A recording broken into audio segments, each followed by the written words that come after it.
Good afternoon and welcome to the Western EIM Governing Body meeting. Before we begin, please ensure you've opened the WebEx chat panel by using the associated icon located on the bottom right corner of your screen. Please note that all audio connections are muted at this time until the public comments portion of the call. For optimal viewing, we recommend leaving the default stack view. All videos will be visible above the whiteboard, and you may page through using the page arrows to the left and right arrow of the video strip. In addition, please go to the layout icon located at the top right of your screen in WebEx and select Hide Participant with Video Off from the list of options in the drop-down. If you require technical assistance, please send a chat to the host. With that, I will turn the meeting over to Roger Clanton. Roger, please go ahead. Thank you, and good afternoon, governing body. Let me start out with the roll call, and then I will turn it over to Chair Prescott for some introductory comments. And we'll start with you, Chair Prescott. I'm here. Okay, Member Decker. I think I saw you sit here, but you're on mute. I'm here. Okay, I have a visual. Let the record reflect. Member Fogg? Here. Member Linville? Here. And Member Konzioka? Here. Hey, Roger, could you actually hear me or no? I can hear you now, yes. Okay. Sorry. Yeah. Yep. I heard everybody. Okay, John, you had some introductory remarks you wanted to make? I do. Thank you, Roger, and welcome everyone to the governing body meeting. And this is one of those meetings where it's kind of bittersweet. We're going to lose one of our members and add a new one. And unfortunately, we're going to be losing Carl Linville, Dr. Linville, good friend. I've learned so much from Carl over the last few years with his insight, guidance, and intellect. Carl, you're going to be missed terribly on this governing body, and I'm happy that you're still in the industry, and I'm sure we'll touch bases from time to time, and still we can benefit from what you contribute to this industry. So I'd like to open it up one by one to the other governing body members to see if they had any remarks, and I'm going to start with Anita and then go down the list, so that gives you at least 10 seconds, Anita, to think about what you want to say. So with that, Anita? So, Carl, I'm going to miss you. Early on, Carl went out of his way to make sure that he got to know me a little bit, which gave me the opportunity to get to know him a little bit because I did not know Carl prior to being on this board. And I really have appreciated your thoughtfulness, and you interject always at the right moment. And I find that we're often on the same page, but not always. And it's just really been a pleasure to get to meet you and to get to know you a little bit. So I wish you well, and I really do hope we're going to see you before us, helping to continue to keep us educated about different perspectives that we don't have without you. Thank you. And Val? Carl, I was very honored to get to serve on this governing body alongside you. Like Anita, I got to know you, but the truth was, we actually met in our former lives, didn't we? I just needed my memory jogged a little. From my perspective, what you added was humor and insight into our discussions. You are truly a fantastic listener, and I am going to greatly miss your presence in our meetings, and hope I run into you over time still. Thanks, Val. Okay, so Rob? Carl, I'd like to express some similar sentiments that Anita and Val shared. I've known you for a little over 20 years, and our paths have crossed a few times, and you're the only governing body member that I've had a chance to meet since joining the governing body. I had a chance to meet with John, during the interview process, but you're the one I've had a chance to meet since joining, and like that sentiment, you came out of your way meet with me, meet with my wife, and I appreciate your time and your patience and your guidance and your mentorship. It means a lot to me, and I'm going to miss you. Thank you. Well, thanks, Rob. Okay, Dr. Linville, do you have any comments you'd like to make? I'm going to be brief.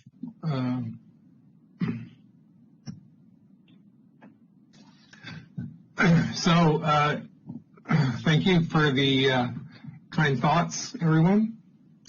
And it's been a really great 5 years. I'm proud of the energy imbalance market. I'm honored that I had the opportunity to serve. I will be around, both being good company and perhaps annoying you at times. But in both cases, I look forward to seeing you all, look forward to staying in touch with you professionally and otherwise. And thanks again for you all accepting me and listening to me and allowing me to participate and bring my perspective. Thanks all. Well, thank you, Carl. And again, I'm excited you're going to be in the industry still, and I don't think you ever annoy us. Anytime you bring a point, I always learn from it. So we hope to see you again in this space. So with that, I'm going to turn it back to Roger for. Actually, John, can I say one more? I didn't thank the staff. I didn't thank the other folks at the ISO, and so thank you all for educating me and for the great briefings and training that we have, for the outstanding preparation you give us and how you include us in things is really great. So. I'll be seeing you all, and thank you very much for all that you've done for me and for the governing body during these 5 years. Thanks. Okay. Thanks again, Carl. So, Roger? Yeah, well, since I can, I will just take a brief moment and echo all of the sentiments from the governing body and on behalf of the staff and everyone on my team for sure. And I know throughout the ISO, it's an absolute pleasure working with you. Your wisdom, your insight, your humor is all really, really, amazing. And again, just has made it's hard to believe it's been 5 years, and it's made that 5 years go by really fast. So with that, I'll do my official business here of the resolution of appreciation. Whereas Carl Linville was appointed to the Western Energy Imbalance Market's inaugural governing body in July 2016, and whereas Dr. Linville served faithfully during his tenure, including holding the positions of both vice chair and chair, and whereas Dr. Linville used his expertise and knowledge on both technical matters and stakeholders' interests to advance the growth and effectiveness of the EIM, and whereas Dr. Linville's efforts were integral in the Western EIM achieving several milestones, including cumulative economic benefits of over $1.25 billion, a growth in EIM entities from 2 to 15, an EIM footprint in 10 states extending to the Canadian border, and increased integration of renewable energy and improved operational efficiencies. And whereas Dr. Linville's extensive knowledge and work across the West was a source of valuable insight for his colleagues and stakeholders, and whereas during his term as chair of the Western EIM governing body, Dr. Linville demonstrated his commitment to the ISO and the EIM, including with his direct involvement in the successful search for a new ISO CEO and his extra effort to personally welcome the newest EIM governing body member. And whereas Dr. Linville shared his commitment to electric distribution system solutions as a way to achieve reliability and clean energy goals, reminding all that a holistic approach that involves not just the transmission system, but also distributed energy resources is a more efficient outcome. And whereas Dr. Linville maintains a quiet and thoughtful demeanor balanced with a passion for the industry and a delightful sense of humor, which provided numerous moments of levity and bonding, such as sharing wonderful stories about his beloved Labradoodle, Gracie, and educating the uninitiated among his EIM governing body colleagues on the wonders of a beverage known as kombucha, which I am not pronouncing correctly probably. Be it resolved that the Western Energy Imbalance Market Governing Body members hereby express their utmost appreciation and sincerest gratitude to Dr. Linville for his service and dedication to the Western Imbalance Energy Market and its many stakeholders and their varied interests. And that is signed by your fellow governing body members. Thank you, Roger. Do we make that as a motion, or? Well, why don't we do that? All in favor? Aye. But I noticed a typo. Maybe we'll have Carl forgive the typo. I think we refer to the Western Imbalance Energy Market instead of the Western Energy Imbalance Market. And yeah, I know. I stumbled over that on the end, and I was like, uh-oh. So, but we can get a correct version. Well, maybe we Carl can likes this imperfect version. Tell you how many eyes look. Thanks. Yeah, this is just a great example of what happens. There's so many eyes looked at this, and we missed it. Well, the sentiment is, and again, thank you very much. We have a unanimous vote. I just like to say, keep it as it is. Everything's a little imperfect, even the energy imbalance market. So perhaps it's got a hidden meaning. That's right, and we will not let perfect be the enemy of exceedingly good. So. That's very good. Thank you all. Thanks, Carl. Thanks, Roger. Okay, I think we've got public comment. So this would be public comment for items not on the agenda today. So operator, if you want to open up the lines for a public comment. To enter the queue for public comment, please use the WebEx raise hand icon located at the bottom right corner of your screen. You will hear a beep tone when your line is unmuted.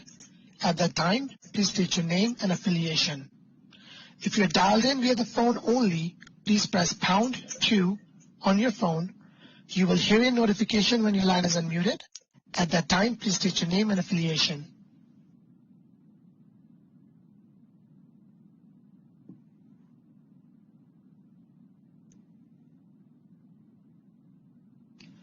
At this time, we have no one in queue. Okay, thank you, operator. Okay, so next up, we turn it back to you, Roger, for the meeting minutes. Thank you, John. So we have decision on general session minutes for May 6, 2021, and there are two sets of minutes. One is from the general session for the governing body only, and one is for the joint general session. And I don't see any reason why we cannot do those together. So if without objection, if we could have a motion for the May 6, 2021 general session and joint general session minutes for approval. So moved. I'll second that. Okay. And so we are going to go through the list as we do the motions today. So I'll start with you, Chair Prescott. Aye. Vice Chair Decker. Aye. Member Fong. Aye. Member Linville. Aye. And Member Konzilka.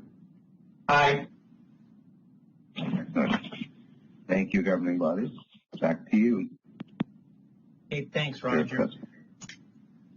Okay, moving on to agenda item number 3 will be the EIM Governance Review Committee update with the chair of that committee, Therese Hampton. So if we can get her up and running.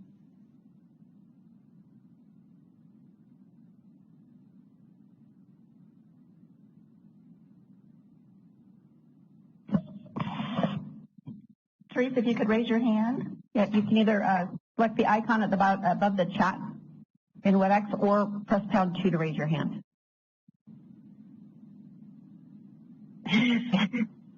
Are you there? Luke, is Hello, Therese? can you hear me? Yes, thank you. Okay. Thanks. Sorry for the little technical pause there. Thank you, Chair Prescott and members of the governing body. I'd like to provide a process update for everyone, and I'll start with a little bit of our recent activity and then talk about our draft schedule for next steps. Back on May 12th, the GRC posted a straw proposal for the scope of joint authority and dispute resolution. And in addition, we posted a table that gave an example of how different tariff provisions might fall under this joint authority proposal that we posted. And on May 20th, we held a workshop with panelists discussing the different elements of the proposal. And then we requested from all stakeholders comments on both what we had posted in the straw proposal and the discussion at the workshop. And we received a large number of comments by the comment deadline of June 11th. And then, while not a formal GRC meeting, CREPC, with the help of Commissioner Letha Tawney and Chair Prescott, held a webinar to discuss EIM governance and asked panelists to explore the different ideas and concepts that were received through the comments. And so that was very helpful. And the GRC is very grateful to all the stakeholders for their comments and all the willingness to participate in these workshops, which are really helpful to just actually have dialogue and conversation about different ideas. So I would say the stakeholder input to date indicates that there is a fair amount of alignment on major issues. There's not 100% alignment on all issues, but there's a lot of alignment on major issues, and there's been a number of requests from stakeholders to just move this process along, that we probably have all the information that we're going to get. And the GRC has considered all of that and feels we have received sufficient stakeholder input to make recommendations on all of these topics. So we're targeting the end of July to move forward with a vote on a draft final proposal. And so that draft final proposal would be posted by about mid-July, with a couple of weeks in advance of our meeting, so that parties can review it, and if they have comments, they can submit that in writing before our decision meeting, or make verbal comments at our meeting. But that's kind of the schedule and the plan from here, with a fair amount of work happening in July and a meeting the end of July to vote on a recommendation that will ultimately come to all of you. Okay, thanks for that update, Therese. Any questions or comments from the governing body members? This is Val. Is it okay to? Sure. Okay. And Therese, I think that the GRC might have done a quick check on this one, but there's really nothing that is currently anticipated to be on either the governing body or the Board of Governors upcoming agendas that would invoke any sort of question about joint authority. And so I think this will all be timely handled. Yes? Yes, thanks, Val. That's a good point. We did consider, because with different questions and comments about timing, we feel the timing is appropriate, and there isn't really concern that something that's kind of out there in the next month or two would fall under this joint authority decision process. So we think there's an opportunity to look at the recommendation, to approve it, and have time before anything would be impacted by this recommended governance change. Okay. Any other comments or questions for Therese from the governing body? Don't see anybody's head. Okay. So with that, thank you, Therese, for the update, and again for all the work you and the GRC, and recognize Val as a representative and Nita as our alternate on this committee. Lots of good work. Lots of good work. Thank you. Thank you. Okay, next up for agenda item 4 is the Body of State Regulators update with Commissioner Letha Tawney from the Oregon Public Utilities Commission and Chair of the BOSSR. Letha, if you can please press #2 if you have dialed in. I think you did have your hand raised. There you go. Go ahead. Good morning. Let me first do a sound check. Yes. Can you hear me? Wonderful. Wonderful. Well, thanks again for the opportunity to provide another Boster update to the governing body. For the record, my name is Letha Tawney, and I currently serve as a commissioner on the Oregon Public Utility Commission and as the Boster chair. My last update to you was May 6th, and I feel a little bit like Bill Murray in Groundhog Day. I'm just going to say again, a lot's transpired since my last update.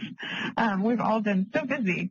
But first, I want to start by recognizing this is Member Linville's last meeting, and really would echo all of the comments in the resolution that you passed. I really, in particular, want to recognize the hard work he has done in supporting the institution and really helping to build trust in the governing structure of the EIM, which is committed and being so knowledgeable, and just his sort of calm spirit as he works through the West, bringing everybody along on the journey. You know, the comment about what a deep listener Member Linville is right on point, and I think that is very much the right ambassador in the right moment, and really want to appreciate how much energy he put into building confidence in the institution. So really, thank you so much, and really, like the members spoke, look forward to continuing to work with you across the West as we tackle so many urgent challenges in this energy transition. Moving forward, as you all know, Northwestern Energy went live with the EIM earlier this month, and so as they are now participating, I'm pleased to announce that Brad Johnson, Vice Chairman of the Montana Public Service Commission, is an official Boster member. Vice Chairman Johnson has been engaged with the Boster for some time, so this is really more of a formality, but it has significance. Bringing a state in and making that shift is important.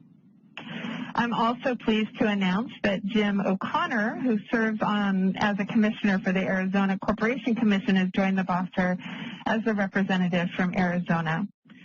And the Boster now includes commissioner members from 10 western states, which have regulated utilities participating in the EIM.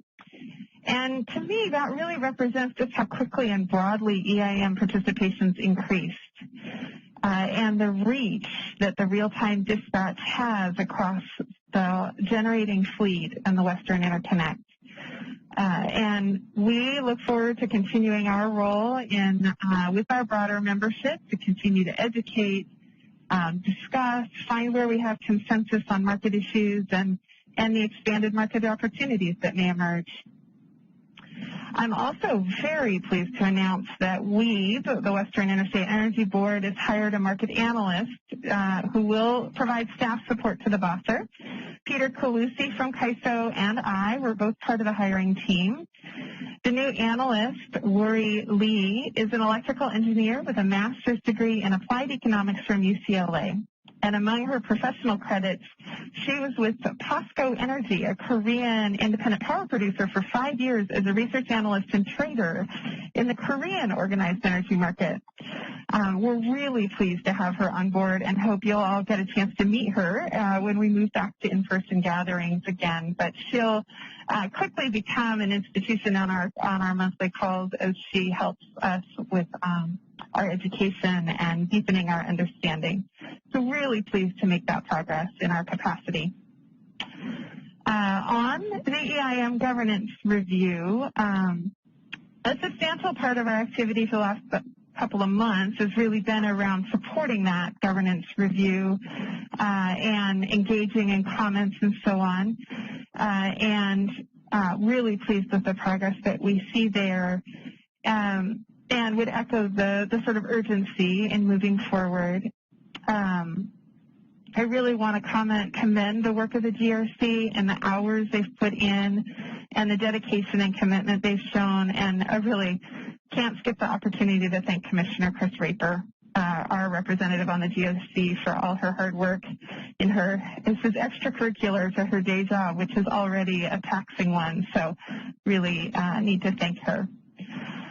In addition, as you just heard from Therese, we hosted with WEED the workshop on governance, and I really was privileged to co-moderate that with you, Chair Prescott.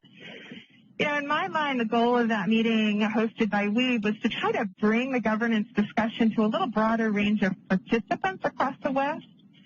Our Energy Office colleagues, our own colleagues in our commissions, and our staffs all look to WEED to track and explain emerging and complex issues. And I think it was a really important opportunity they don't necessarily engage to the depth that we do with the stakeholder process, and it was a great opportunity to sort of surface the conversation to that broader audience across the West. And I think it was a wonderful opportunity to invite the governing body members and the CAISO board members within the limits of the open meeting rules to hear the dialogue unfold.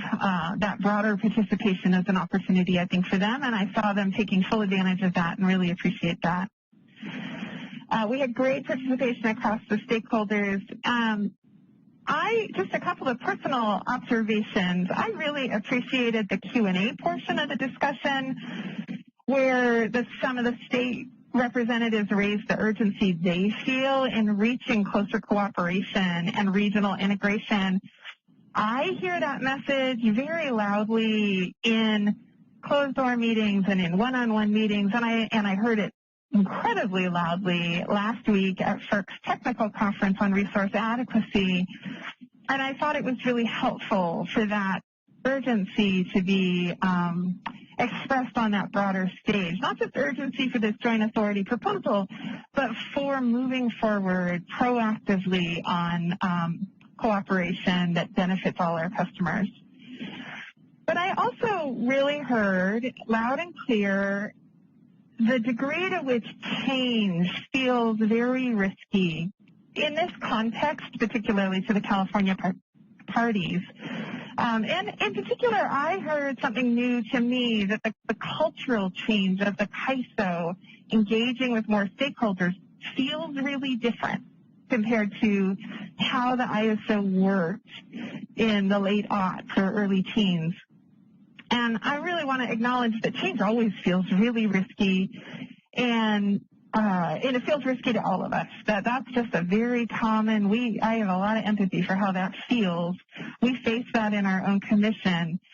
But I think what some of the other panelists brought to the table is that the status quo is also very risky and untenable. And that, in fact, it's really in the best interest of the California BA as well as our own states, our own BAs, to evolve and change as hard as that is. And that's just the path that's before all of us is an enormous amount of change, in no small measure because the sector is changing around us. And so figuring out how we manage through that change is I think, the central challenge in front of us. If you were unable to join the workshop, there is a video recording on WEED's webinar page. It makes great listening, I think. So please, by all means, pick that up. I'll push forward a little bit. We're really engaging around the 2021 summer preparedness and thinking about the upcoming initiatives that are unfolding and how we'll engage with that. We also engage very closely on the nominating committee, as hard as it is to say goodbye to Member Linville. Really pleased with a new member, and so looking forward to that. Finally, the BOSSers' next monthly meeting is Friday the 9th, Mountain Time. It'll be 10 a.m., 9 a.m. Pacific. It'll be webinar only. We'll post the agenda shortly, and of course, everyone's welcome to listen in. We're really pleased to welcome the CAISO Board Chair, Angelina Galativa, for a brief meet and greet as part of that agenda. That, we haven't had the opportunities to meet in person and expand relationships as organically as we normally would. So we're trying to close a little bit of that gap. But we're also going to move back to more normalcy in the fall, and I'm really pleased to announce that the fall 2021 BOSSer meeting will be in person. We'll meet, as was the custom before COVID, in conjunction with the CREPC-YRAB meeting. And so we'll meet Monday morning, October 18th, in San Diego, California, and information about registration and the hotel and so on will be posted on the Weeb and Boster pages soon. So very much looking forward to seeing some of you in person, in real life. That'll be really wonderful. If you have any questions, I'm happy to stand for them now, but thank you for the opportunity to provide another Boster update. It's a pleasure to work with all of you. Well, thank you, Commissioner Tani, and it is heartening to see more and more meetings starting to be in person. I hope that doesn't reverse.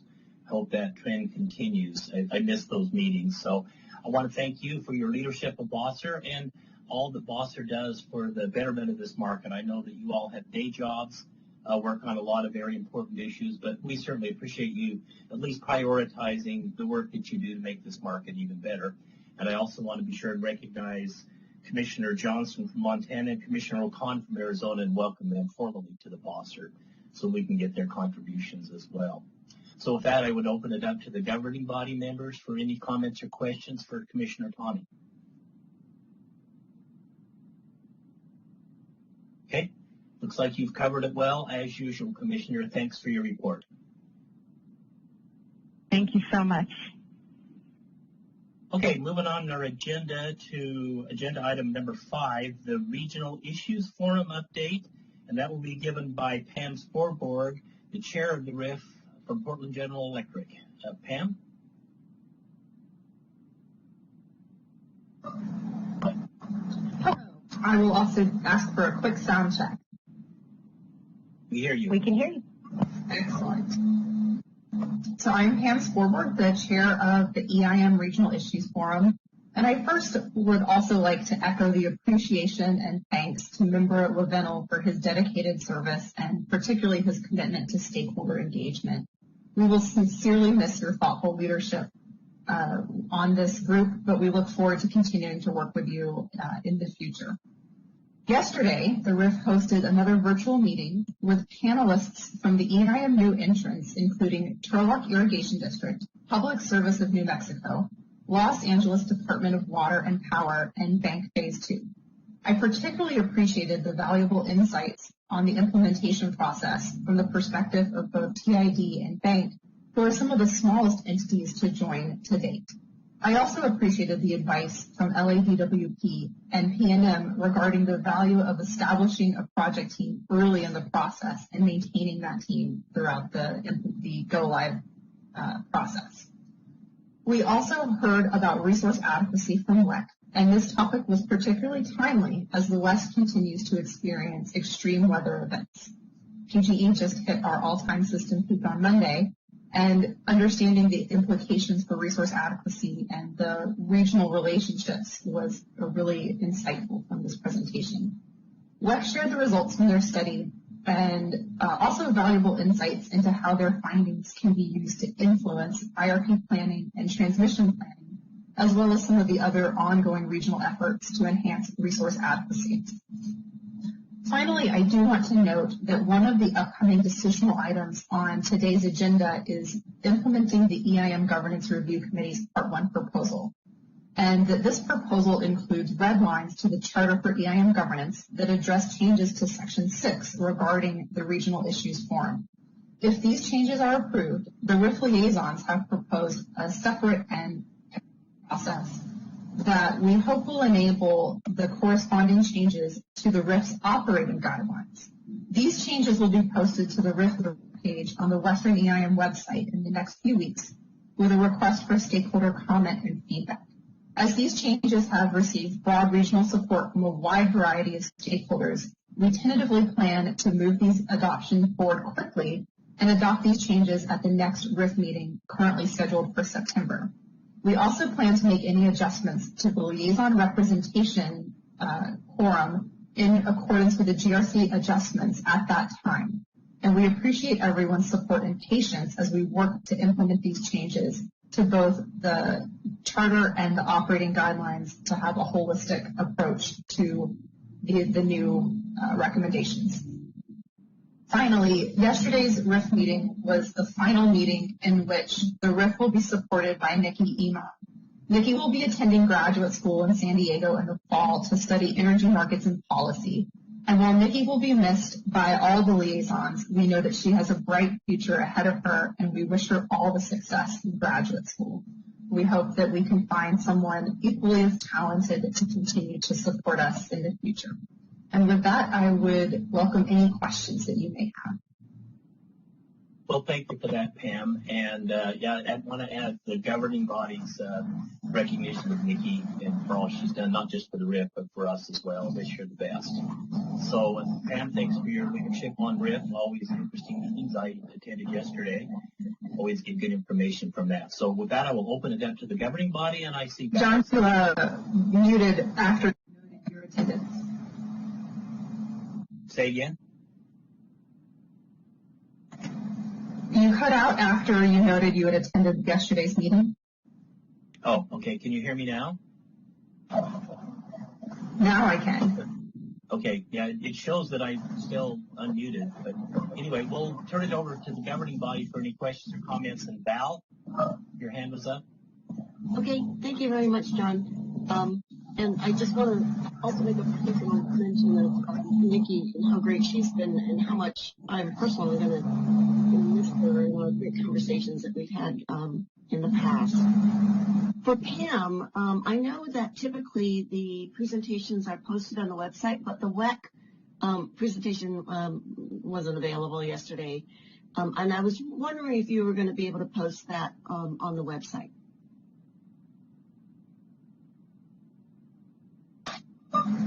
Yes, so we had some issues getting that presentation through either the ISOs or the WEC firewall, but I believe Nikki has that presentation now and we'll be getting it posted as soon as possible.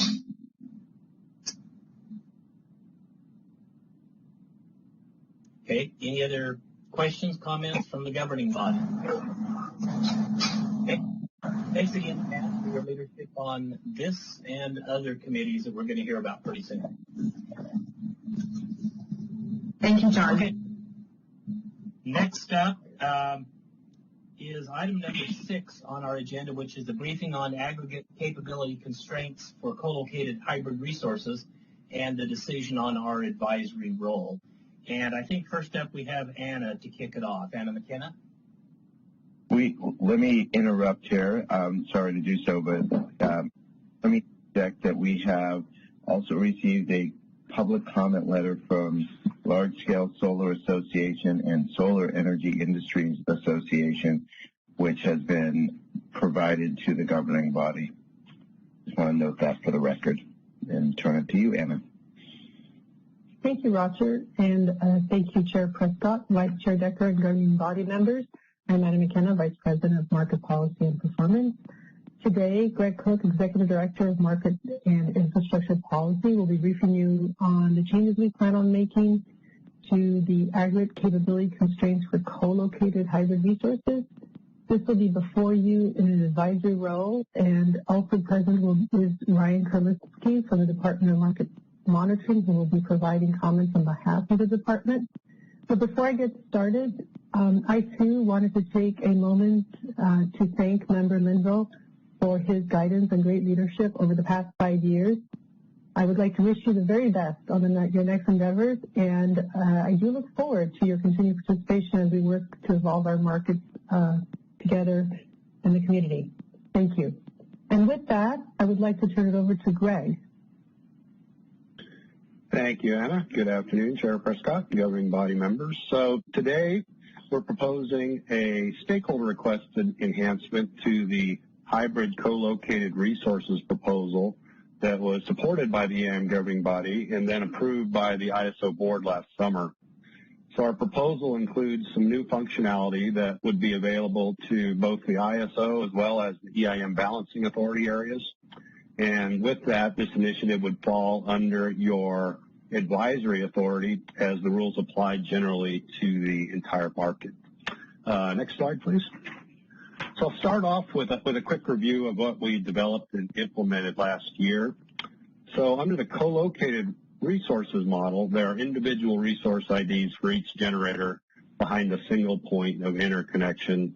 And so that policy included provisions to prevent what we're calling oversized co-located generation from exceeding those point of interconnection limits. And I think, as you're aware, the most common type of these hybrid resources we see is when we see a solar facility combined with a battery storage facility. So, for example, if we saw a 100 megawatt solar facility combined with a 50 megawatt battery facility resource, we would see that the interconnection limits are generally sized to the maximum output of that solar resource. So in that example, we would have a 100 megawatt interconnection with the potential for up to 150 megawatts of generation. So that aggregate capability constraint that was included in that co-located resources model essentially manages the market dispatch of those resources to always be within those point of interconnection limits. And then it's also to note that we're also added some additional functionality in order to allow ancillary services, and that'll go in place this fall. And that was actually approved as part of the second phase of the hybrid initiative, which was brought to you last fall as well. So next slide, please. So the stakeholders, as I mentioned, have requested that we develop what we're calling subordinate aggregate capability constraints for the co-located resources model.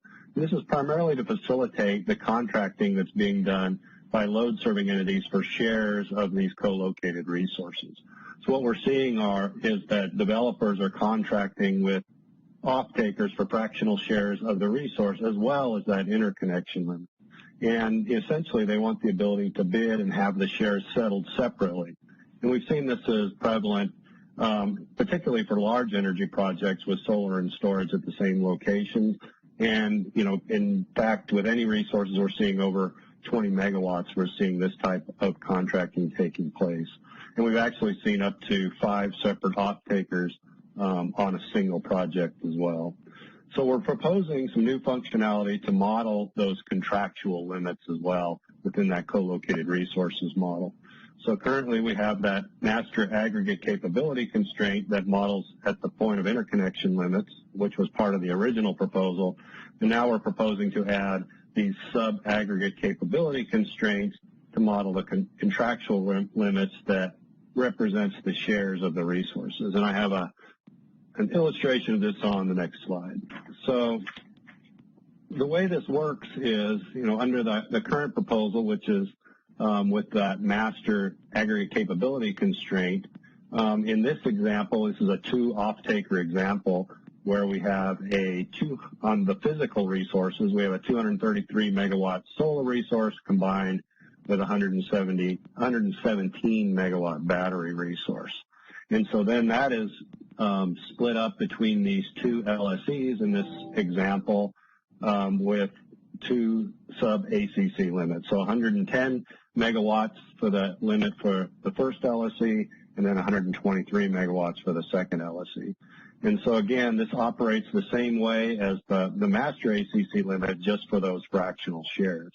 So what this does is that it provides the opportunity for those shares to be bid and settled separately. So, for example, if the energy storage resource for LSE1 had a bid of, say, $25 and the energy storage resource under LSE2 had a bid of $30, the market would dispatch 55 megawatts of that 117 megawatt total battery resource at that $25, and then it would move to dispatch it from LSE2 at their bid price of $30, as opposed to if we didn't have these sub-ACC constraints, that resource would be bid. We would take that entirely at assuming the $25 range. So again, by putting this model in place and leveraging the model that we put in place for the co-located resource model, we're able to model and be able to facilitate those contracts and contractual limits. Next slide, please. So there is some issues that were raised as part of this, and primarily what we've recognized is that there can be certain situations when the energy can be constrained behind a sub-ACC limit that is needed to support grid reliability when there may be insufficient supply to meet demand. So in these situations, we're proposing to relax that sub-ACC limit so that the ISO can access that energy. And we're proposing that this would be done through the market by setting a relaxation parameter that would be set at a level, it'd be higher than the bid cap, but lower than the master ACC level.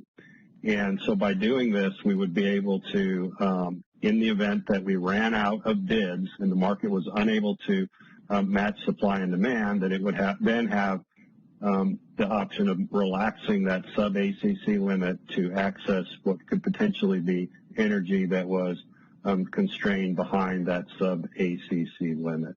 So I'll spend, a little time on this slide, explaining this because we did, as Roger noted, you had got the letter from LSA and there were some concerns that were outlined in that letter. And, I think one of the primary concerns was that by having the ability to relax those sub-ACC limits, that this could limit an off-taker's ability to use their contracted capacity. So, I wanted to, address that first because I think, the way that this is designed and the market works, it really does not limit an off-taker's ability to use their contracted capacities. For example, in this example, when you look at these two LSEs, the LSC2 share of the battery resource has been totally discharged. And this could have been due to either a bidding strategy or they put their share on outage or what have you. But in any event, in this situation, their contractual share of that resource has been discharged down to zero.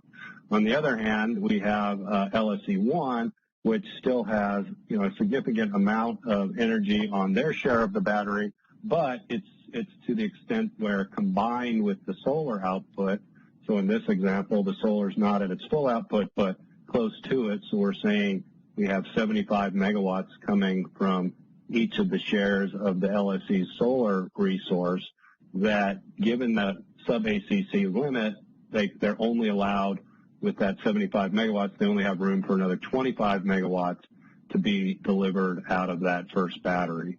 Whereas when you combine that with the 75 megawatts from LSE2 for the solar, you're looking at, a total of 175 megawatts, when we could have gotten 200 megawatts out through that master ACC limit. So what we're proposing here is, in that situation, had the market run into an issue where there was insufficient bids to meet supply, then it would have the option of relaxing that first sub-ACC limit, which would then allow us to get, an additional 25 megawatts out of that battery resource, which would take us up to that 200 megawatt master ACC limit. So, in this situation, you need to look at, are any of the LSEs harmed by this action? And I think my argument here is they're really not, because LSE2, again, didn't have any additional energy to be dispatched from their share of that battery resource. They were able to dispatch their full share of what was being produced by the solar resource. And it was actually somewhat advantageous to LSE1 because without relaxing that sub-ACC limit, again, they would have only been able to get 25 megawatts from their share of the battery resource, whereas by relaxing that sub-ACC limit, we were now able to get 50 megawatts out of that. And again, this would have been at a price that would have been in excess of the bid cap because we would only relax those sub-ACC limits with a relaxation parameter that would set an administrative price that was higher than the bid cap. So even if the energy storage device on 2 had bid $1,000 and had some in there, that would have been dispatched prior to us relaxing that sub-ACC limit. So, the second point I really want to stress here is that sub-ACC limit is only relaxed when the market has exhausted all the economic bids and there's insufficient supply to meet that demand. And thirdly, this does not allow one off-taker to use the capacity contracted to another. And again, we also believe it's appropriate to have, a much higher relaxation parameter on that master ACC limit, which we would, because that one is actually protecting from overloading and perhaps burning up transmission facilities, as opposed to the sub-ACC limits, which are enforcing only those contractual limits. So, I think the point here is that this does provide a reliability function in the event that we do get in those very stressed situations where we're having trouble finding sufficient energy to meet demand.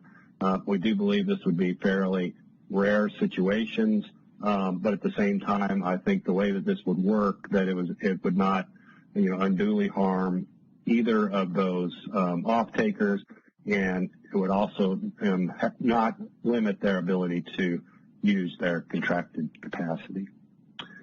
Okay, so next slide, please. So given this concern, we are proposing functionality to enable access to what could be available energy under those emergency scenarios. And by emergency scenarios, what I mean by this is that these are reliability conditions when there's insufficient supply bids to meet demand. And so first, even though the market software enforces a fixed master aggregate capability constraint, we do have procedures in place, and these are manual procedures where we can temporarily reevaluate those point of interconnection constraints and emergency conditions. And so the sub-ACC constraints we're proposing we would also have the ability to reevaluate those using that same manual process. And then next, as we just discussed on that previous slide, we're proposing that the ISO market software would have the ability to relax those subordinate aggregate capability constraints when the market software is unable to find sufficient supply to meet demand, and then it could relax what are those modeled contractual limits. And again, this would only occur when we have run out of effective economic bids, which is essentially, we believe the same circumstances under which we would have conducted manual interventions to deal with these emergency type situations. And also, these situations can develop rather quickly, so we don't believe that the ISO should have to declare an emergency before the market would be able to access this energy as well. So next slide, please.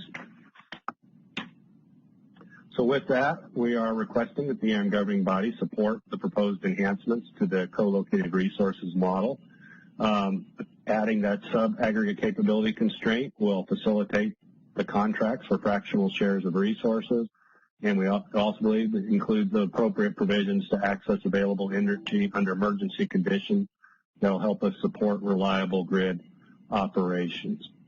And then as a final point, I want to point out that our current plan for implementing this is that the initial sub-aggregate capability constraint limits would be set at the same level as the master aggregate capability constraint in the fall of this year. And we need to do that because of some of the limited implementation bandwidth we have to get this in place quickly.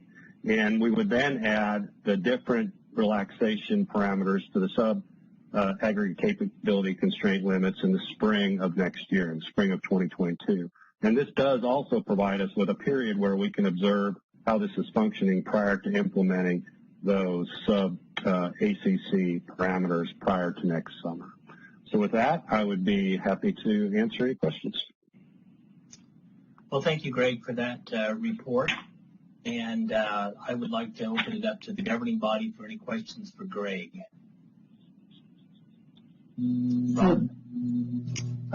Greg, good afternoon. Thank you for this presentation. Very helpful. Can you go back to slide 14?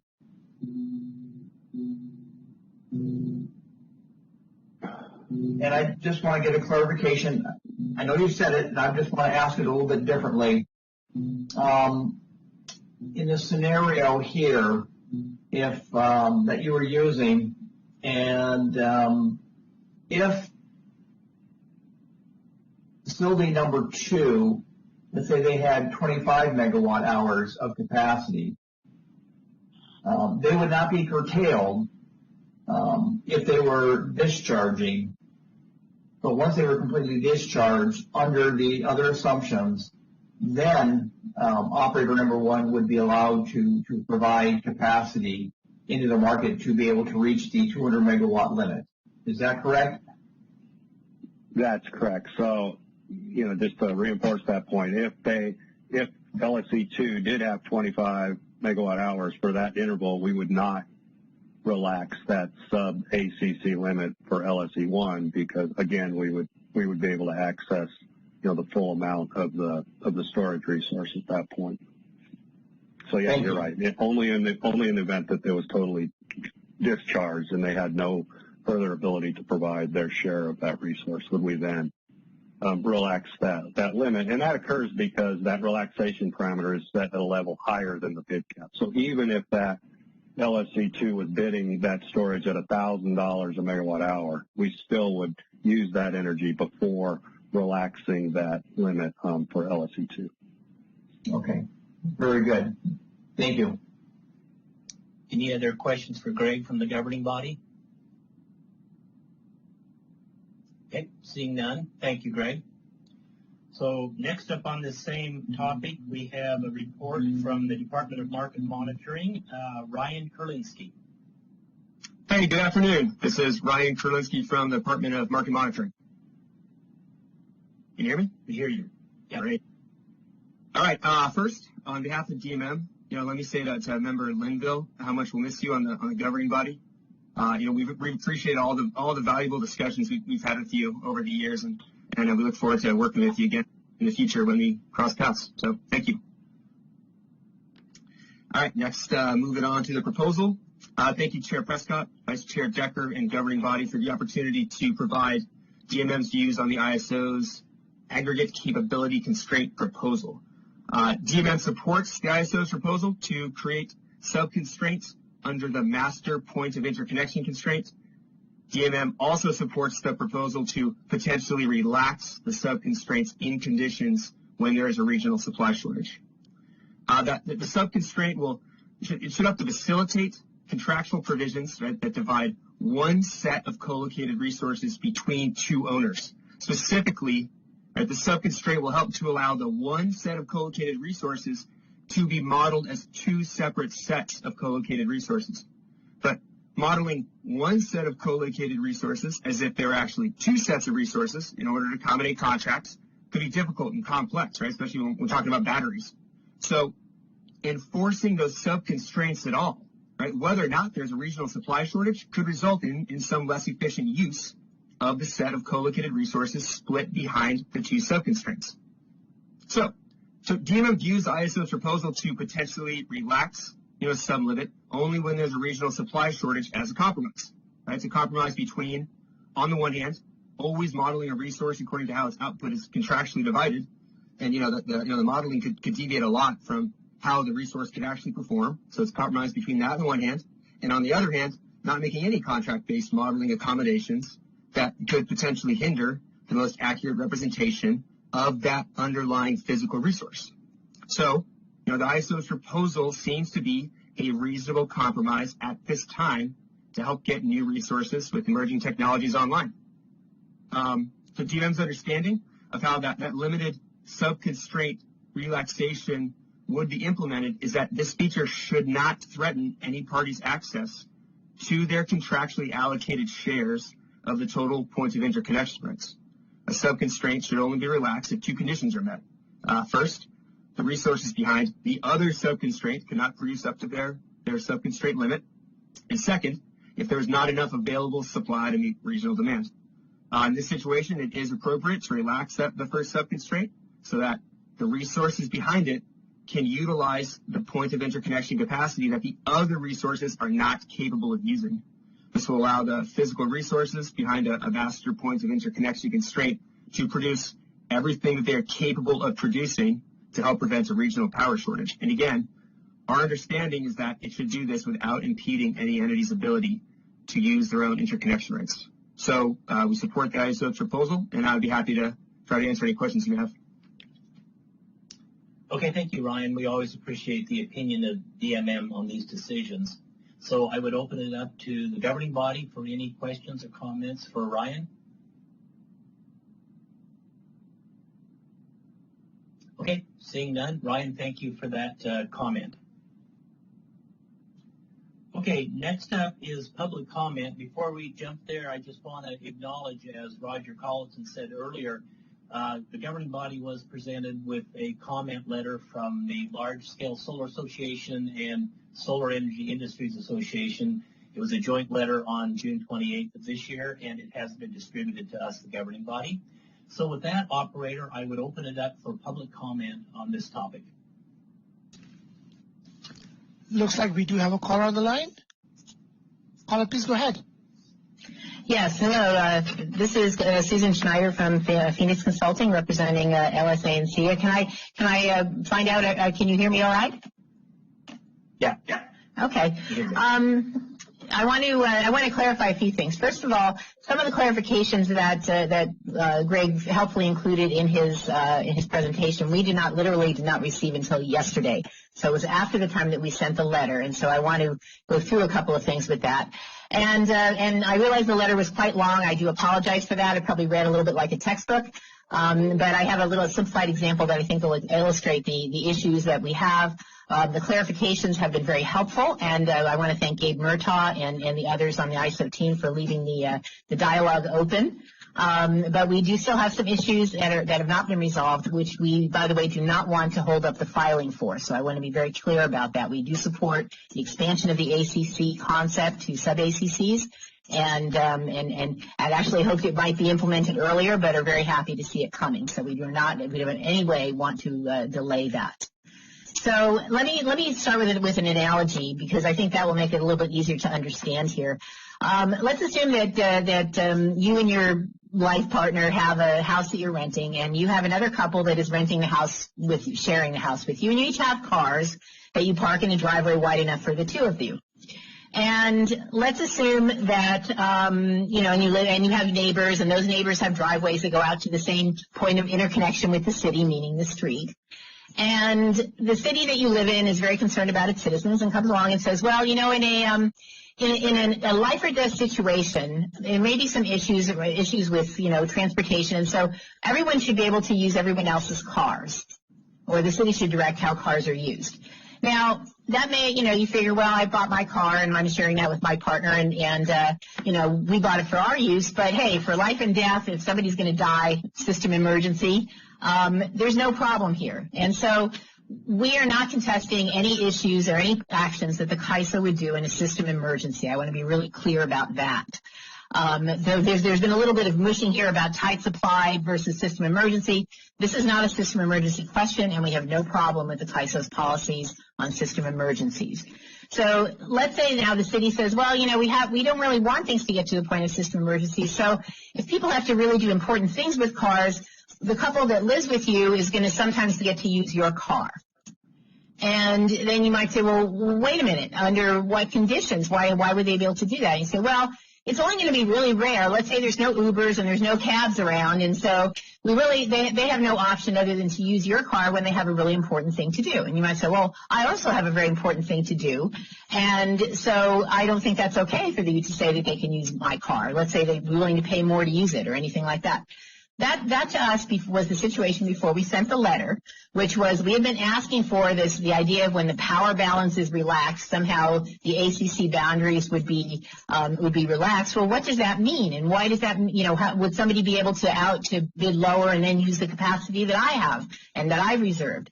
So that yesterday we got the clarification, which Greg helpfully repeated today, which was the idea that this would only happen in the situation where, in the car analogy, where I'm not using my car. So I can't use my car. I'm doing gardening that day. I'm out of town. So in that case, my neighbor could still come use my car, but it's not going to hurt me directly because it's not going to interfere with my use of the car.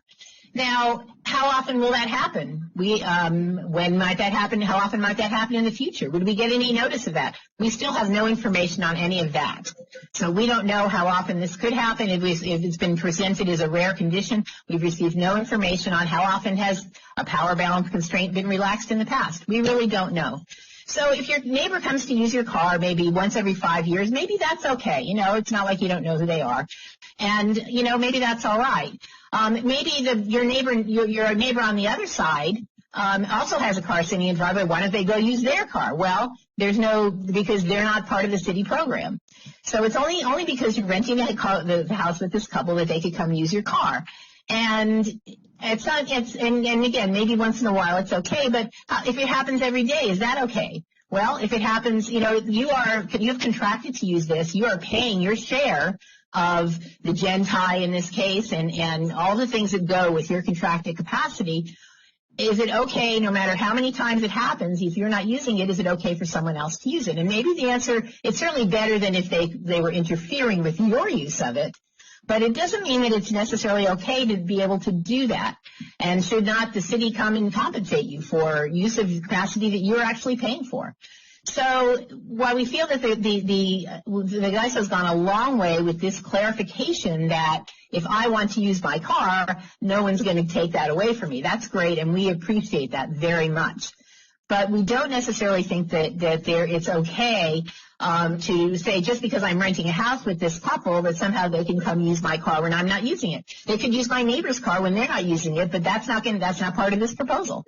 So it's we think it's gone a fair way, but we still think that it is in some ways communalization of communalization. I don't want to get political. Communalization of capacity that really is separately contracted to different entities. And if I lived in a separate house from the couple, then there's no way you're going to touch my car at all. Okay, and so if you want, maybe instead of having people share houses, which is very efficient, by the way, because you only have one tax bill, you only have one maintenance bill, then instead of that, maybe everybody should have their own little separate houses, but that may not be exactly efficient. So anyway, I realize I'm probably getting to the end of my 3 minutes I have here, but I want to be clear that the clarifications have been helpful. We really do appreciate that, and we would like to see that in the filing and in the tariff language and in the BPMs. But it does not really address the ultimate issue where someone's using something that someone else has paid for. And that's really our remaining question. Okay, thank you for those comments, Susan. Any other public comment on the phone, operator? To enter the public comment queue, please use the WebEx raise hand icon located at the bottom right corner of your screen. You will hear a beep tone when you're unmuted. At that time, please state your name and affiliation. If you're dialed in via the phone line only, please press #2. You will hear a notification when your line is unmuted. At that time, please state your name and affiliation. At this time, we have no further callers in queue. Okay, thank you, operator, for that. Okay, so now it's up to the governing body to come up with our advisory opinion for the Board of Governors. So any comments or discussion amongst the governing body? So, John, this is Anita. I really appreciated Greg's presentation. I appreciated that he specifically addressed some of the things that I was concerned about, and so I thought really well done. I also appreciate Susan's comments. I think the thing I would kind of lean on here is the fact that this is really under extreme conditions. It's not an everyday thing. It shouldn't happen very often because it's not happening that often now, I wouldn't believe, or else we would have tried to resolve this much sooner in terms of there being emergency conditions. So I appreciate Susan's point. I really appreciate her point that the ISO has moved from the original positions. This was something that was asked for by stakeholders, and it may not be perfect, but I think we've come a long way, and it's something I feel pretty good about where it is right now. Okay, thank you. Rob, you're off mute. Did you? Yeah, thank you, John. I think that the ISO proposal is fairly straightforward. This is really a reliability-driven initiative to access resources, so nothing's left on the table. I think we've already seen, from last summer and already this summer, we don't want to have or see ISO have something that could have been there but didn't get used. That would be a very bad outcome. I think that Susie's comments in this regard certainly points towards a potential contractual issue between the co-facility arrangements. And, we certainly don't have that. I don't know if any of those current agreements address it. And, we're not being asked that today. I lean towards supporting the proposal. And if, as pointed out, it does become more than the rare occasion, or it becomes too frequent, that action be taken to then address that.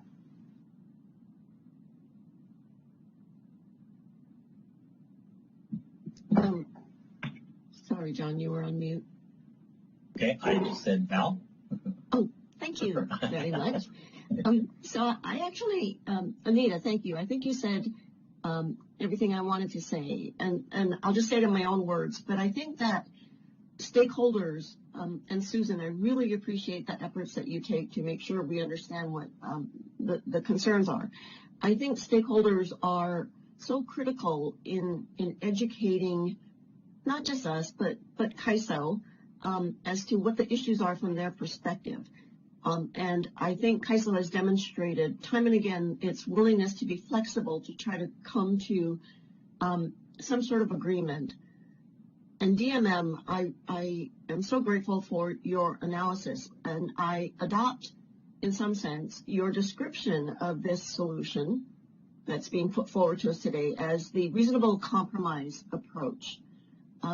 So thank you to everyone in always making things a little clearer and a little better. Like Rob, I too would support this recommendation, and I think we're going to discuss whether it be in writing or verbally, and I would recommend the latter myself. But anyway, thank you very much. Okay, thank you, Val. Yeah, we'll discuss that. My only comment is just adding the thanks to staff for putting this together, for helping out in the time when the system needs all the help it can get, as Rob pointed out, and also the time that stakeholders like Susan, who she represents, let us know their concerns. But I do have one question, and this would be more for Greg or Anna if you guys are still on, and that is Susan brought up this idea of clarification that came about after they wrote this letter to us. So if the Board of Governors approves your proposal, would that clarification or points to clarify be included in your filing to the FERC? And that's either Anna or Greg. Yeah, I can take that, John. Yeah, in our discussions with Susan, we've agreed to put out some additional examples and to help illustrate, these points that we're trying to put across. And we'd commit to, including those in our filings as well. And we also talked about, even potentially putting those in our business practice manual, so it's very clear how this would operate in the market. Okay, thank you, Greg. That's helpful. So in that case, knowing that, then I would be supportive of this too. And like Val, I would be supportive of a verbal update to the Board of Governors when it's time for us to present. Any other? Oh, I see Carl's unmuted. Carl? I don't have anything to add. Thank you. Okay. Anybody else before we bring the motion up? You're not saying anything, so Roger? Thank you, Chair Prescott. So as I believe the motion is moved that the EIM governing body will provide verbal input to the ISO Board of Governors as discussed at its June 30, 2021 general session meeting, supporting management's proposal on enhancements to the co-located resource model. We have a motion? Move. This is Val. Thank you, Val. And second? Second, Anita. I'm sorry, I couldn't see who said that. Anita, I'll second it. And just to be clear, we're moving that we will do a verbal support. Okay, got it. Right. And so I will go ahead and take the vote, and I will do this in alphabetical order, as sometimes I am not doing, and to reduce confusion. So we'll start with you. Member Decker, your vote? Aye.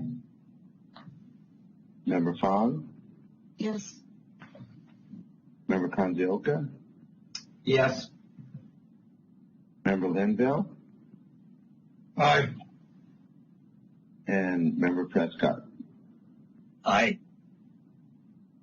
Excellent. Thank you, governing body members. The motion passes. And okay, thank you, Roger. Go ahead. Yeah, I can just continue on to the next if you like, Chair Prescott, or if you have any introductory words.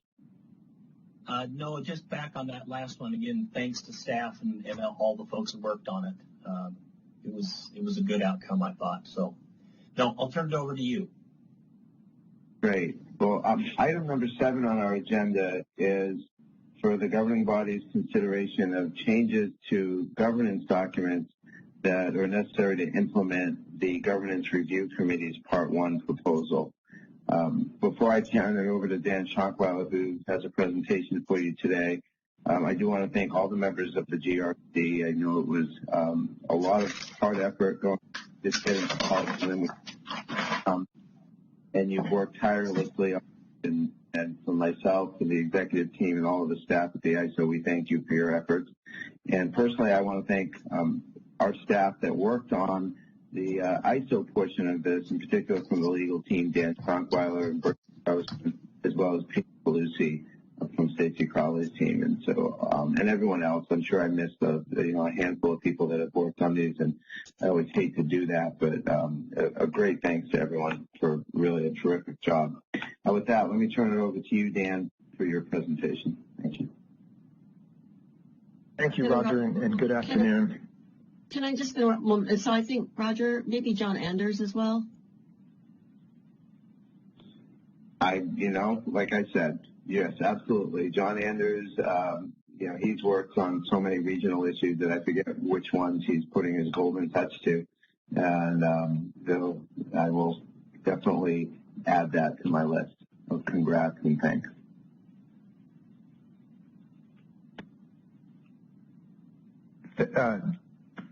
All right, good afternoon. Looks like you can hear me. This is Dan Schonkweiler, and we're here to ask your support for some proposed amendments to governance documents to implement the Governance Review Committee's Part 1 proposal. Let's go to the next slide. The background here is that in your recent joint meeting with the board, you approved their Part 1 draft final proposal. The changes, if you want to follow along with this, they're most easily summarized on pages 25 to 27 of the draft final proposal, which was one of your attachments. And these recommendations require revising 2 documents, the Charter for EIM Governance and the Selection Policy for the EIM governing body. Next slide, please. The governing body's role here is advisory with a twist. Both the charter and the selection policy are board-approved policies, and of course, before we seek the board's approval, management seeking the governing body's advisory input. And at the end of the charter, you have a special role with respect to, or special deference with respect to, recommended changes to Section 5 and 6.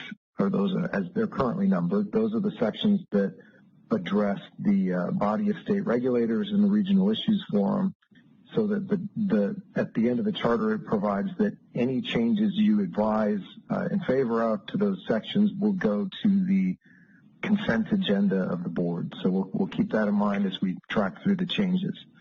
Next slide, please. So with respect to the selection policy, the red lines that were in your packet and posted show 4 types of changes to the selection policy. One of them is to convert the representative of the public interest and consumer advocate sector from an advisory member to a voting member. Second is there are a couple of changes that the GRC actually redlined in their draft final proposal, and we tracked about obtaining diverse perspectives on the governing body and tweaking the process to ensure that the search was oriented around those to the extent possible. The third, the nominating committee, if it feels like it's running out of time, may propose to the governing body that a sitting member whose term would otherwise expire hold over for up to 60 days to give, so that the governing body could have a full contingent while the nominating committee is continuing its work. And then finally, there are a few cleanup edits, including some title changes and other things like that. So those are the red lines on the selection policy. Go ahead, next slide, thanks. On the charter, outside sections 5 and 6, which are the special deference sections, there is the changes include a link up for the 60-day holdover I just mentioned, so if the governing body receives a request from the nominating committee, then the governing body can process that request with the possible cooperation of the holdover member. There is a new section on market analysis, and that includes joint approval of appointments to the Market Surveillance Committee, the non-voting participation role on the DMM Oversight Committee, and the authority to retain the governing body market expert. Then toward the end of the document or later, there's a reevaluation of EIM governance after 5 years. Next slide. Within sections 5 and 6, which are the special deference sections, there are actually no changes to section 5 about the body of state regulators. But within the section 6 about the Regional Issues Forum, as a couple speakers ago mentioned, in the RIF report, we removed the prohibitions on the RIF discussing or on taking positions about issues in ongoing stakeholder process. Second, there's an adjustment of the sectors that select the RIF liaisons and an increase in the number of liaisons. And finally, it formalizes something that I understand has been a practice, but that's there'll be a RIF report, will be a standing agenda item on governing body meetings. Next slide. So to close this out, if you had gone through that table at the end of the GRC's draft final proposal with their recommendations, you'd have found a number that aren't in these recommendations, and I wanted to explain why, or aren't in these proposed red lines. One is, of course, the delegation of authority work has been deferred. The GRC continues to work on that issue. Second, they mentioned the governing body's mission and mission statement, but they recommended no changes there. Third, the Governance Review Committee recommended, but then stood back while a group of state-regulated market participants worked with the body of state regulators to arrange funding. And so that takes place outside the ISO between the state-regulated market participants and the body of state regulators, so there was ultimately no recommendation there. Then the BOSR, along the same lines, the GRC recommended that the BOSR meetings should include representatives of publicly owned utilities and federal power marketing administrations. The BOSR is, as the governing body and board's charter back to the GRC a year and a half ago or so, recognized a self-governing entity, and so the GRC didn't make there was no action to take. The BOSR has, as I understand it, implemented those changes through its own charter, and that was the only action necessary. Finally, there was a recommendation about cost allocation for the cost of the governing body market expert.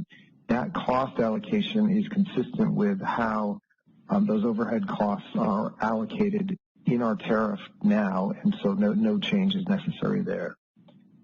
And so we'll ultimately be, I get more steps here, but we'll ultimately be asking you to support these recommended changes, proposed changes. Okay, thank you, Dan, for that presentation. Any questions from the governing body for Dan? Okay, seeing nothing, thank you again, Dan, for that report to us. So next up is we have any public comment on this item. Operator? To enter the queue for public comments, please use the WebEx raise hand icon located at the bottom right corner of your screen. Or if you're dialed in, please press #2 on your telephone keypad now. At this time, we have no callers in queue. Okay, thank you, Operator. Okay, so now it's up to the governing body to discuss this before we make our decision. Any thoughts or comments? Al? Thank you. So I think Roger said it well when he noted the very significant effort that has been put into this by the committee, which is really stakeholders, and by a small handful of folks from the ISO. And I would say that the legal advice that we've been getting has been very stabilizing for our whole effort here. But I for one, of course, because I've been involved in it somewhat, definitely support this and appreciate the manner in which it has been put into the governing documents that we've got to make this very used and useful. Okay, thank you, Val. Anybody else have any comments on this? This is Anita. Yeah, so it's interesting. There was so much work, and the group met over and over and over, and they really teased a lot of this stuff out. And it was reams of papers and lots of meetings. And when you see it kind of coalesce down to changes in our charter, it looks like you can't see how much work was really done. So I just want to express appreciation for all the work, and the changes they look really good. I think it strengthens our charter, and I think it's more inclusive and a little more transparent. So well done to the entire GRC and staff that worked on this. Okay, thank you, Anita. Rob? Yeah, thank you, John. I think Dan's presentation does a good job of providing this overview of how the approval of the Part 1 or Phase 1 proposal gets implemented. I think it's exciting. I think it is perfect to go forward. I will definitely be supporting this. And it, as Val and Anita said, is an accumulation really of a year and a half worth of work. And I realize there's a few more months here to go. But it does distill some very distinct and important changes, and that will increase the role of the governing body. And I think these are all very good steps in the right direction. Okay, thank you, Rob. Carl? Yeah, so progress seems to have been harder than maybe we thought in getting through this. I just want to thank all the effort that Val and Anita put into this, and all of the members of the GRC. Therese, thanks for the report earlier today. I see this as significant progress on the path towards yet further progress on the path towards more shared benefits for the Western Interconnection. So good job to you all, and thank you for your efforts.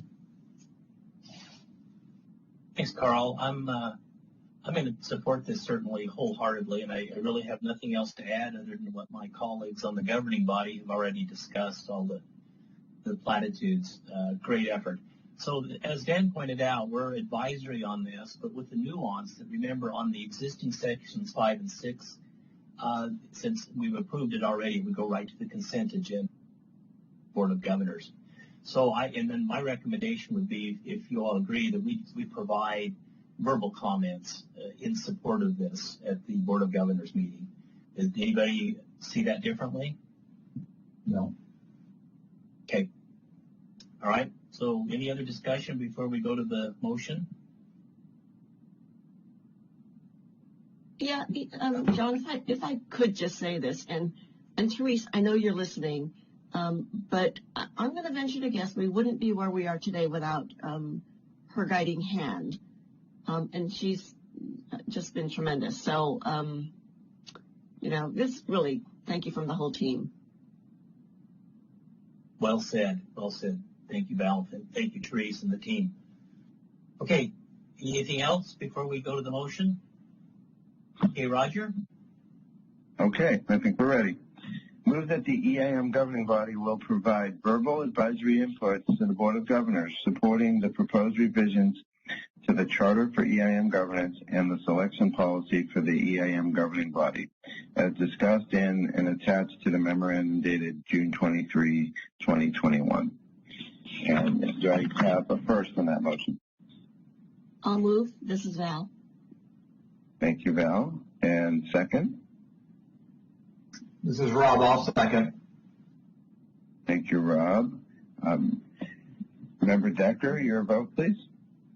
Yes. Member Fong.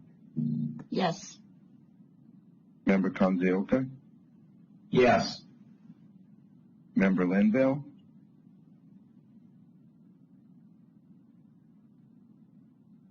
Carl. I'm sorry, I didn't know I put myself back on mute. Yes. The COVID world, remote world. And Member Prescott. Aye. Aye, sir. Thank you. That motion passes, and thank you very much, governing body. And back to you, Chair Prescott, for item number 8, which I think comes back to me. It comes right back to you. We're on to item number 8. Roger? Okay. This is, and I'll just do a quick introduction on this. We have Pam Sporberg is going to present the nominating committee's recommendations for our nominations for the governing body. Thank you. This is Pam Sporberg with Portland General Electric on behalf of the EIM Nominating Committee. And I am pleased to note that we, as a nominating committee, as usual, were able to operate by consensus and put forth these recommendations on behalf of the full committee. Next slide, please. So in terms of the selection process for governing body members, we had 2 members of the EIM governing body, Carl Lavelle and Robert Konglioka, whose term ends today. The governing body members are nominated by the EIM nominating committee, which is comprised of a stakeholder representatives and then subject to the approval of the EIM governing body, which we bring you this slate today. And we began this process to search for these 2 members back in December of 2020 and have been working together diligently to bring you a recommendation on time and with lots of input from the committee and from each of the stakeholder advisory groups to support this nomination. Robert Konglioka, whose term is expiring, expressed a desire to be nominated for a new term and will be the first member of our slate. Please advance the slides. A brief overview of the selection process. I don't want to have to go through each one of these boxes, but essentially we began our journey together back in December, where we brought together the full nominating committee and ensured that there was a representative from each sector. And for this nominating committee, we did have a number of new sector representatives, and that was a good opportunity to onboard everybody and select a chair. We then convened the committee and began the nomination process by interviewing both Carl and Robert, and especially appreciate Carl's really candid comments to the nominating committee. They were very foundational in terms of our criteria and informed us very well about the role not only that you play in the current governing body and the expertise that you bring, but how to really think about ensuring that diversity of experience and expertise should be carried forward into the slate. We also engaged an executive search firm, and then through the nominating committee process, we sought out at least 2 qualified candidates for each open position. We reached a very long list of highly qualified candidates, and we're very fortunate to have such a qualified list. The nominating committee then interviewed the top 3 candidates, and then after those interviews, we came back together, worked with our sectors to reach a consensus on the slate. And we brought that slate forward today for your final decision. Next slide, please.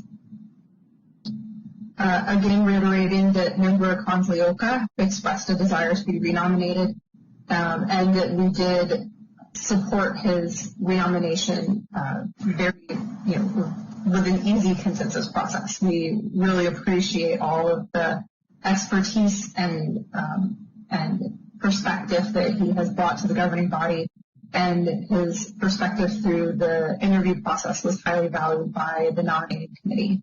And with the assistance of the executive search firm, we identified qualified candidates for the open seat, conducted interviews, and engaged in extensive deliberation and due diligence to reach a consensus to submit the slate for consideration.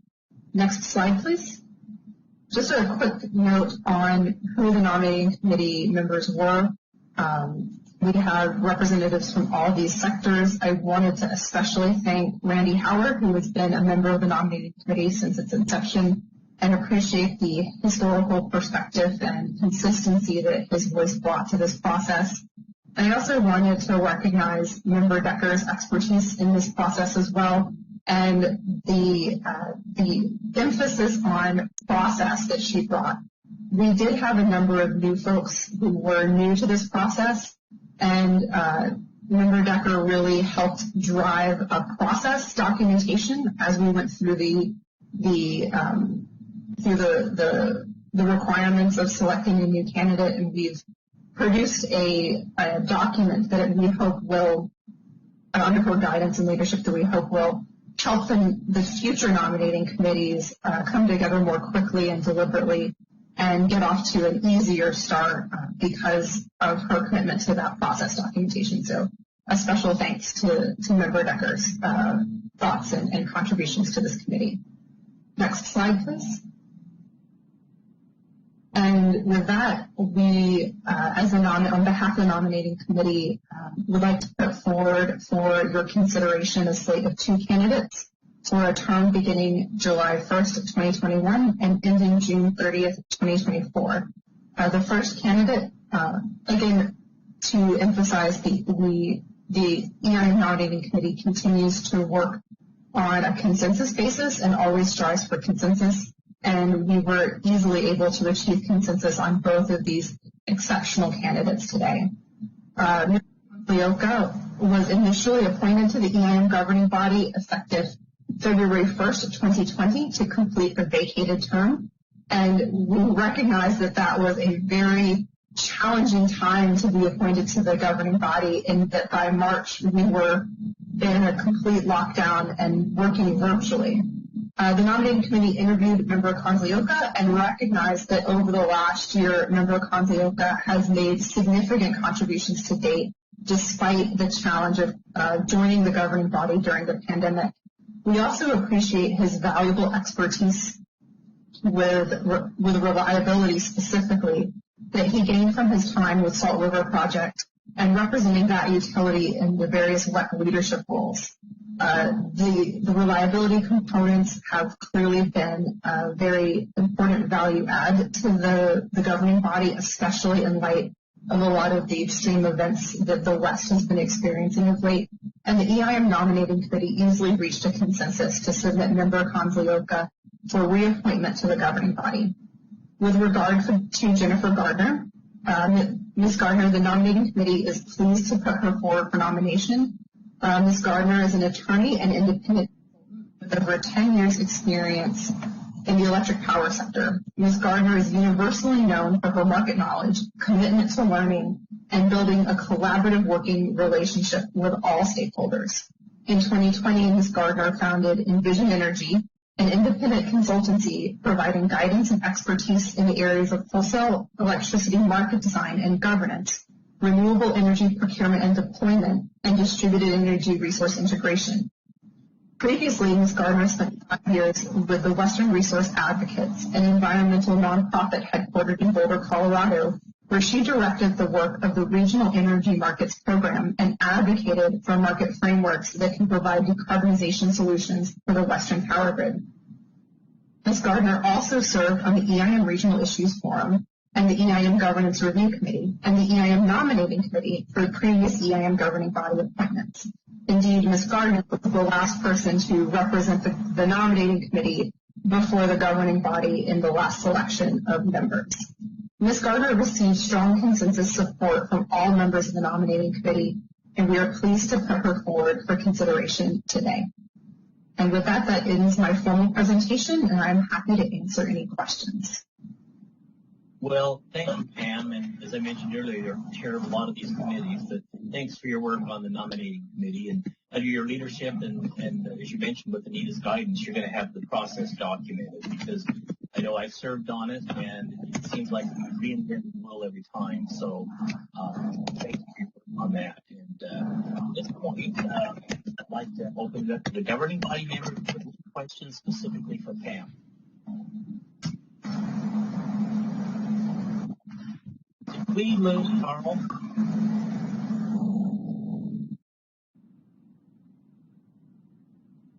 I guess we did. But Carl, you there?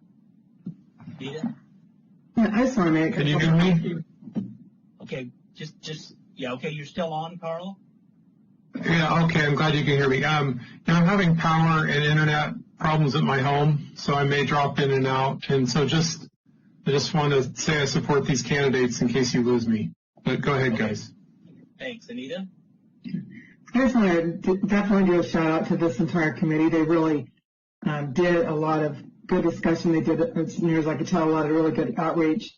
And we clearly have two really good candidates. I've been working with Bob a little bit for the last year, and I'm looking forward to working with Jennifer as well if we approve this slate.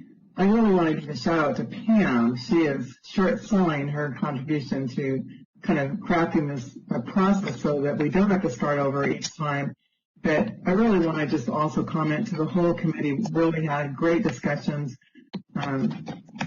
We're able to have very good sentiments, and it was very collaborative, very consensus driven, and that was due to a lot of Pam's leadership. So I appreciated being on the committee as a non-voting member, and it was nice to be on the committee side instead of being on the nomination side. So kudos to Pam and the whole committee. They just did a really great job. And I should say Peter on staff also really kept the ball moving for us and working with the recruiter, and also contributed a lot to making sure the process kind of moved forward. So he should also get some shout out there. Okay, thanks, Anita. Any other questions for Pam? Al? I don't have a question, but I do have some comments. Okay, firstly, Rob, I'm amazed and really glad that you're willing to continue working with us on the governing body. And you have indeed, just as Pam says, been tremendous value added in everything that we do. And then, Jennifer, I'm guessing maybe you're listening in, because I think there was more than one item of interest for you on our agenda.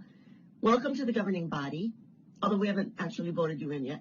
We aren't strangers to you, and we know that you're ready to hit the ground running with us. I know that your name is here before us today because, you know, you are who you are.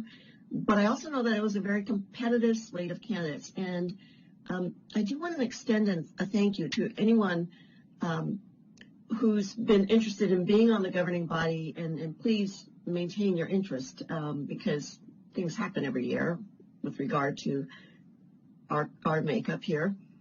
And then, like Anita, I want to thank the nominating committee. I recognize that this year was particularly challenging with the COVID restrictions, along with some of the changes that occurred that forced you to navigate the nomination process with very little guidance. You were nevertheless timely. Here we are today, right when we hope to be here, considering the slate. You were thoughtful, and I basically say you were pretty brilliant. And then Pam, you especially, thank you for being the guiding hand here, and to Anita for all of your contributions as our representative on this governing body. And then I do want to say something. You know, Peter Calusi, you are all things EIM. You are everywhere, and you are really making a difference for all of us. So thank you. Thanks, Val, for those comments. And this is where early on I mentioned it was bittersweet to see Carl go. I'm going to miss him, but I couldn't be more thrilled that we get to retain Rob and his expertise, which I've learned from already.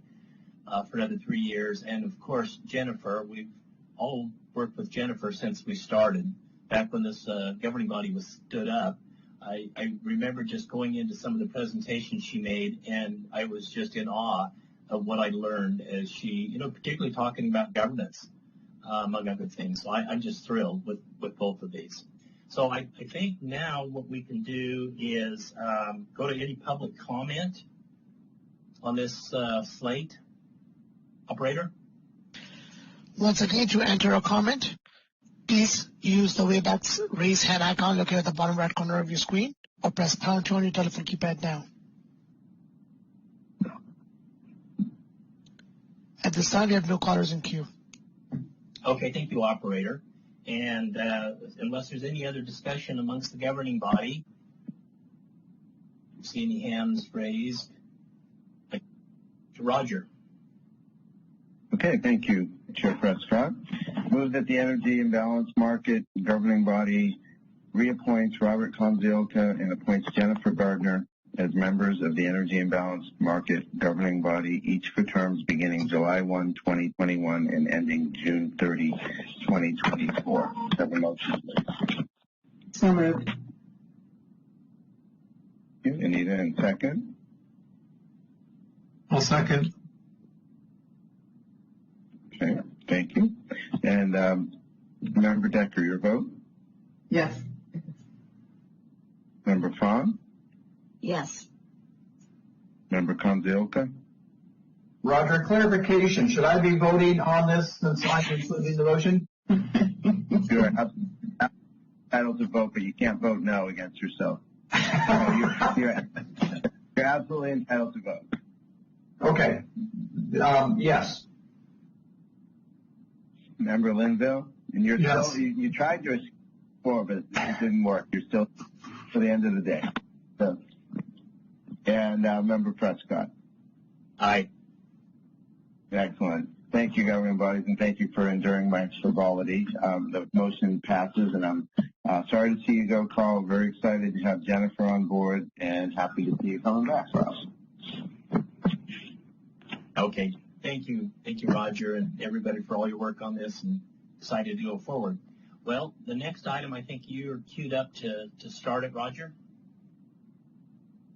Yes, I am. So the next item is our election of an EIM governing body chair and vice chair. So this is a annual event, and currently our chair being you, Chair Prescott, and our vice chair being Vice Chair Decker.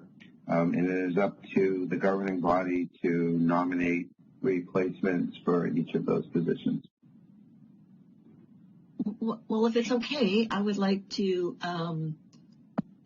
first thank John for really raising the bar and what it means to be the chair. I speak from my own seat as having been a former chair. You never settle for less than excellent.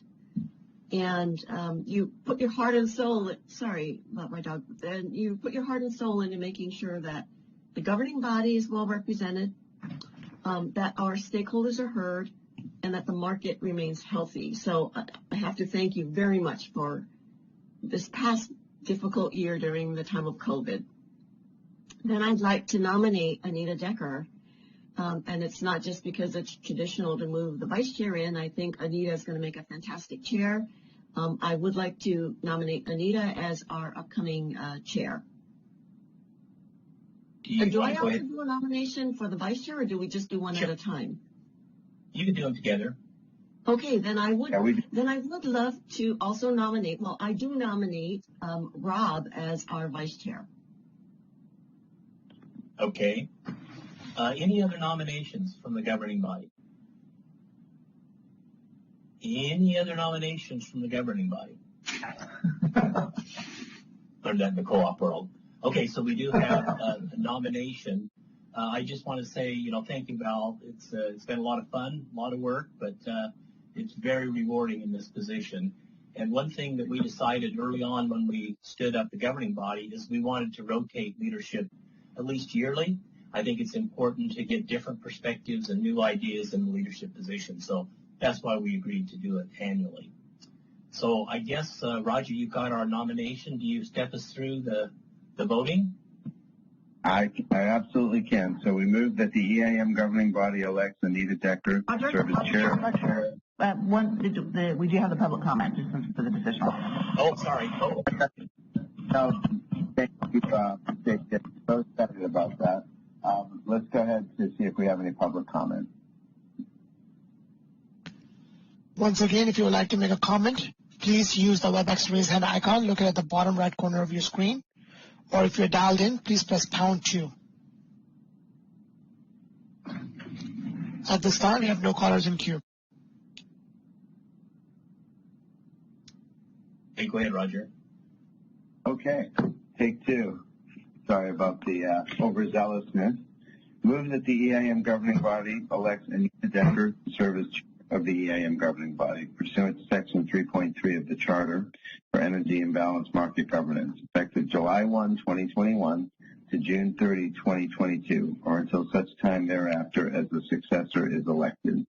And move that the EIM governing body elects Rob Konziolka to serve as vice chair of the EIM governing body, effective July 1, 2021 to June 30, 2022, or until such time thereafter as a successor is elected, whose role will include substituting for the chair when the chair is unable to fulfill her duties due to conflicts, absence, or unforeseen reasons, and who will be designated as the EIM governing body representative to the nominating committee. If I may have a moving party, please. I'll move. Don? I'll second. John moves. I'm sorry, was that Val you seconded? That was Val. Thank you, Val. And soon to be Chair Decker, your vote? Aye. And Member Fong? Was that a less than enthusiastic aye? Okay. Mine is yes. My vote is yes. Modest yes. No. I'm just trying to, read this with feeling. And and soon to be, we'll be even more enthusiastic. Soon to be Vice Chair Konziolka. Yes. And keeping with the theme, soon to be former member Linville. Aye. And I'm just going to leave it at John, your vote, and then you can all yell at me later. Aye. Excellent. Thank you very much. And again, thanks for, maybe you may regret encouraging the frivolity, but thank you. You guys make a lot of hard work fun, and I appreciate it. And the motions pass. And congratulations, Chair Decker and Vice Chair Konziolka.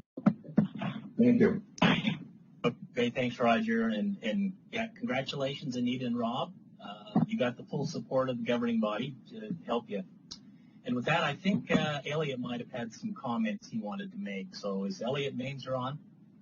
Yes, I am. Thank you, Chair Prescott, and actually former Chair Prescott now. But I wanted just to take a couple moments. Roger had some comments earlier, but I couldn't resist, honestly. Just today's meeting is such an important changing of the guard on a couple of different dimensions. And I wanted to start out, first of all, by thanking Carl for his service, and wanted to provide him with the assurance that we will continue to carry forward the legacy of the many issues that have been important to him, including the important role of flexible demand in our markets. That really is something that really registered with me.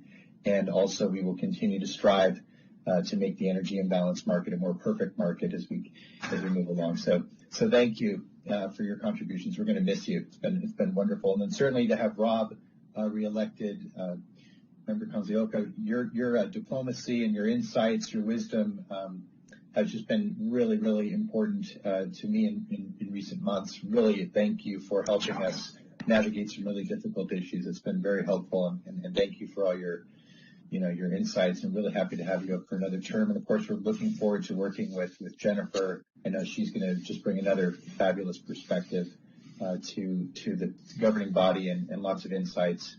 So finally, I would like to also really thank John Prescott, for your time as our chairman. You've done a fabulous job.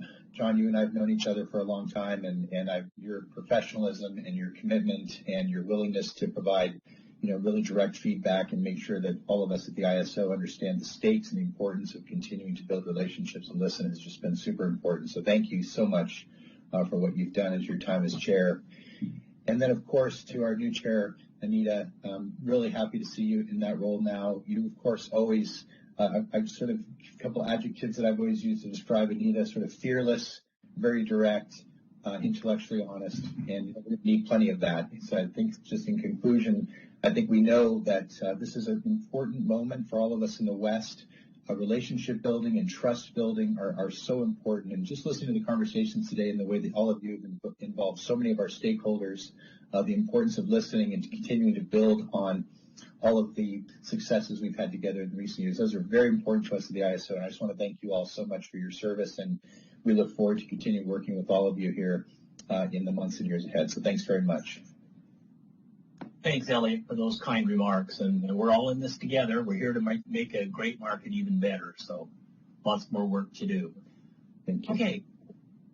All right. Let's move on.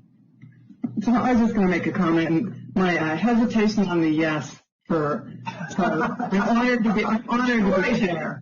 I'm honored to be chair, but I just think it's worth saying. I did talk with John about maybe serving another term. Because of COVID, we haven't had the interaction we would have had as a vice chair and a chairman, that more seeing each other in person and doing that kind of more in-person handoff of the baton. So John declined very strongly.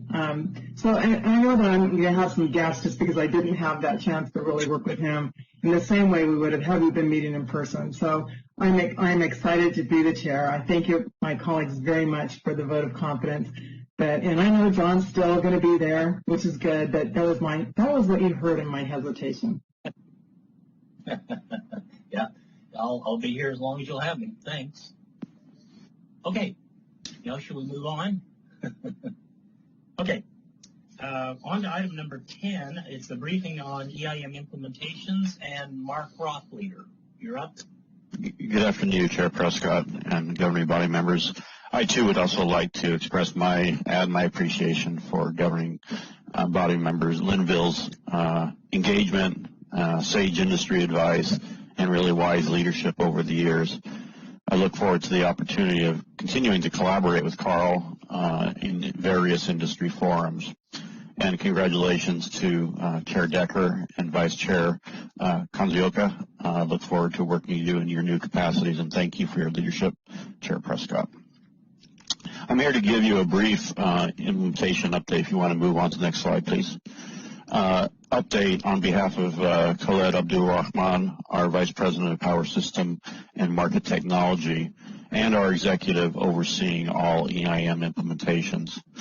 On June 16th, the ISO and Northwestern Energy completed the implementation for Northwestern Energy. Despite the challenges of the pandemic and the heat wave that occurred later in that week, we were able to smoothly onboard Northwestern Energy. The onboarding of Northwestern Energy completed the spring 2021 EIM onboarding season, which included earlier in the year Los Angeles Department of Water and Power, Public Service Company of New Mexico, and Bank Phase 2. This brings the EIM total coverage to cover about 67% of the WEC load footprint. So welcome aboard Northwest Energy, and look forward to working with you to enjoy the benefits of the EIM. We are also well underway in preparing for our 2022 EIM implementations of Vista Energy, Bonneville Power Administration, Tacoma Power, and Tucson Electric Power. Work is going well, and we're looking forward to those implementations. And then finally, if we look forward to 2023, we now have El Paso Electric, Avangrid, and Xcel Energy, who earlier this year took a little bit of a pause on their 2022 implementation to consider the implications of the Colorado Springs decision to participate in the SPP Western Energy Imbalance Service. So we've got them scheduled to come on board, and we are well underway in that implementation. So we feel very confident that, assuming they move forward, we can support the 2023 onboarding of Xcel Energy. So with that, I will ask if there's any questions. Thank you, Mark.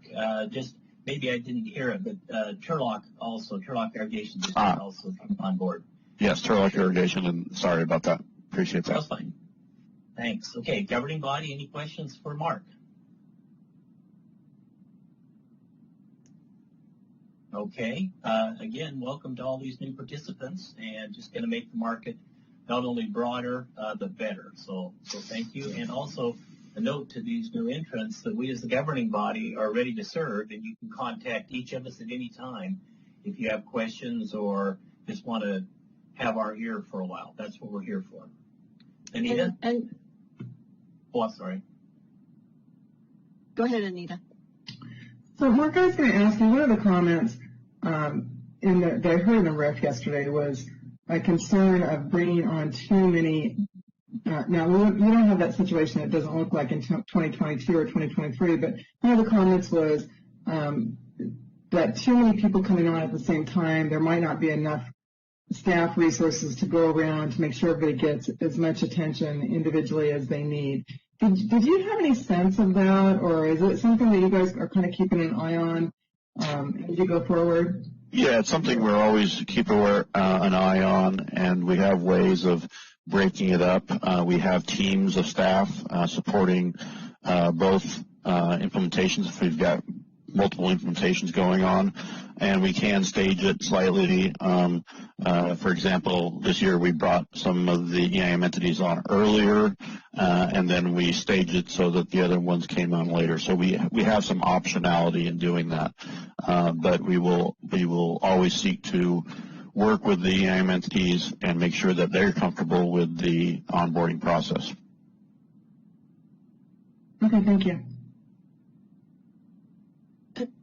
And I was thinking, Chair Prescott and Chair Elect Decker, that in welcoming the new entities, we might also let them know that we will try to do some outreach, and maybe in the short term it can't be in person, we'll see, but once we go back to in person, we do like to, as a governing body, send a couple of emissaries out to the new members to meet face to face to hear of any issues that our new entities might be dealing with. But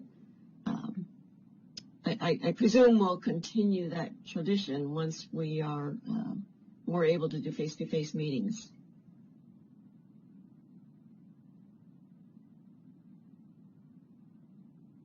Thanks for the reminder. John, I think you're on mute. Right. I was just going to say thank you for that.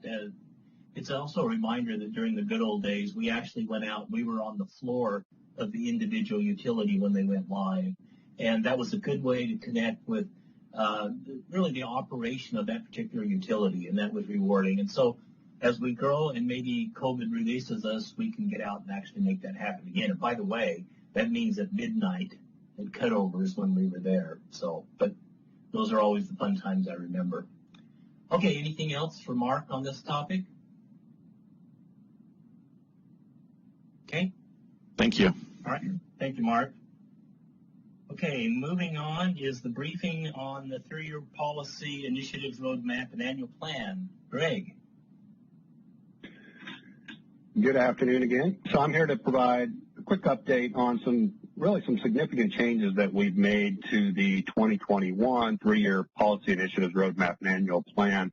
These are changes to that plan that was presented to you back in January.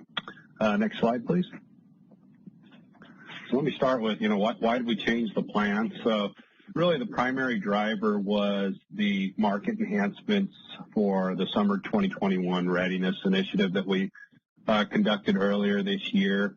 And, part of that, as coming out of that process, we also added 2 new initiatives to the 2021 annual plan. Those were 2 high priority initiatives. The first is the external load forward scheduling rights process and the resource sufficiency evaluation, so that we had to make room for those two new initiatives, and then also that focus early on in the year on putting that initiative together for the summer 2021 readiness also resulted us having to delay several initiatives until next year, and that included the frequency response measures, the VER dispatch enhancements, the joint own unit model, and the hybrid evolution initiatives. And then we also have made some prioritization changes in our resource adequacy enhancements. This says two-phased approach, but it's actually a three-phased approach, which you'll see in the next slide, to really re-examine our resource adequacy requirements and align those with the nature of the resources and also the tightening supply conditions we have throughout the West. So next slide, please. So again, focusing on the resource adequacy reforms, we've split this into three phases. The first phase we've pretty much completed. That's being implemented this month, and that includes enhancements to our planned outage process, also some enhanced authority for backstop procurement, and some additional enhancements for operationalizing the RA storage resources that are coming online this year. And then phase two, which we would be implementing for next year, or implementing in the fall of 2022, for the 2023 RA year, that would be focused on changes to align the RA requirements with the changes we're planning in the day-ahead market enhancements, and those are changes regarding the must-offer obligations and bid insertion rules, as well as our flexible resource adequacy provisions.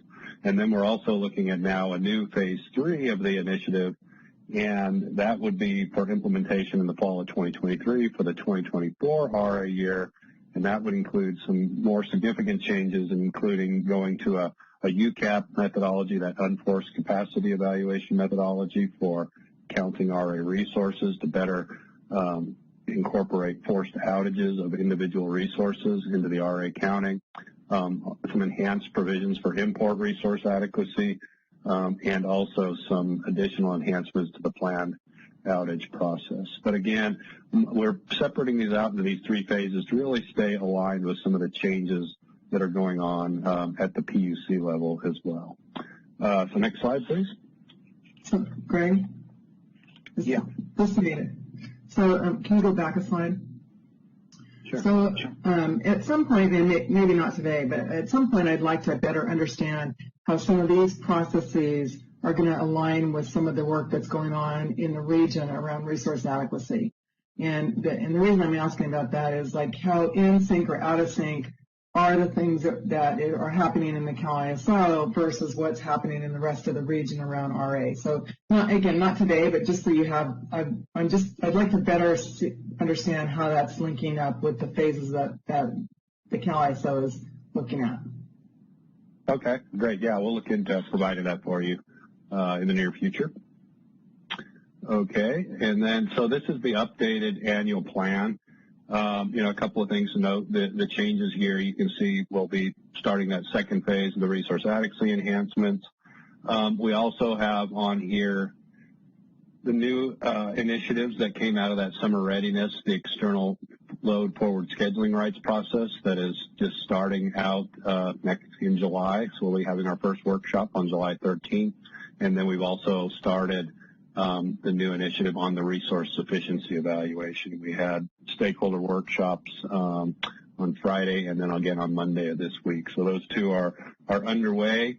And then, as I mentioned, we've had to delay a couple of initiatives, primarily the scarcity pricing and system market power initiative that we had planned on starting earlier this year, but we're now looking to start that somewhere around the fourth quarter. And we believe that also provides some advantages because it will allow us to analyze our experience over this summer and have that to help inform that design going forward.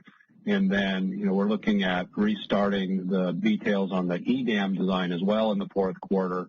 And that's really, we are continuing to work on that with parties, making sure that we can, have some understanding of some of the underlying fundamental design principles for the parties before we restart that initiative, but also delaying it allows us to work on some of those fundamental foundational, I should say, initiatives as well, such as the resource efficiency evaluation will help inform that initiative, as well as the day-ahead market enhancements, which we've also just recently restarted up. Next slide. So then when we're taking the longer-term view with the 3-year roadmap, a couple things I'll point out on here. When you look at that external forward scheduling rights process, we have a couple of implementations on that. I think one, we're looking at implementing perhaps some enhancements for what we could have in place by next summer, for summer 2022, and then there would also be likely longer-term enhancements that we're targeting for likely sometime in 2023. And then we also have the deferred initiatives we would be taking back up next year, which includes that frequency response measures, the variable interview resource dispatch enhancements, and putting a lot of focus on that scarcity pricing system market power mitigation initiative, as well as the joint owned unit model, and then the hybrid evolution, which again were deferred from this year's roadmap. So wrapping it up on the last slide. So for next steps, we did present these changes on a stakeholder call on June 17th, and then we're providing updates to both the governing body today, and then we'll also be providing the same update to the Board of Governors at their July meeting. And then it won't be long before we'll starting in again on the 2022 roadmap and annual plan process. And again, we'll start that in the fourth quarter of this year with the goal of having the new updated plan presented to you at the end of this year. So with that, I'd be happy to answer any questions. Okay, thank you, Greg. Always appreciate knowing where staff is putting their priorities. Governing body, any questions or thoughts for Greg? Ida? So, Greg, there was a stakeholder call. Was there any concerns from any of the stakeholders about any of the delay in regard to either system market power or the EIM? No, we did not perceive any significant concerns about that. I think there's a general understanding that we're needing to we had to do that reprioritization, and I think also we received some general agreement that those new high priority initiatives. I think there's agreement that those are high priority at this point. A lot of those again did come out of issues that were identified for needing longer term solutions out of our analysis of the events of last summer. So, a lot of that has led into this reprioritization, which, again, I think we didn't receive any, significant concerns about how we've reprioritized the roadmap. Well, I think my question is really one, particularly at EIM. It seems it gets pushed and pushed and pushed, and so I worry about the message that sends. Not that there are not critical things to work on, so I'm not discounting the criticality of need. It's just an observation. Yeah, and as I mentioned, I do think we're still. I don't want to make it look like we're not making progress in that area, because I think we are. Like I said, the day-ahead market enhancements is really foundational to that, as well as the potential changes we're making to that resource efficiency evaluation. So, and at the same time, we're continuing to work, kind of outside of the formal stakeholder process, but to make sure that we're trying to, better understand various parties' concerns with where the design is, and trying to make sure that we can potentially, bridge any differences we might have. So when we do restart that initiative later this year, we'll be able to, hopefully hit the ground running and start focusing more on details of the design going forward. Thank you. Val? Greg, when we look at the roadmap, the plan, and understanding that there are things that come up that do require some flexibility with regard to the plan on occasion, I have to, in the back of my mind, wonder if sometimes staffing is really an issue, and if there are discussions about whether or not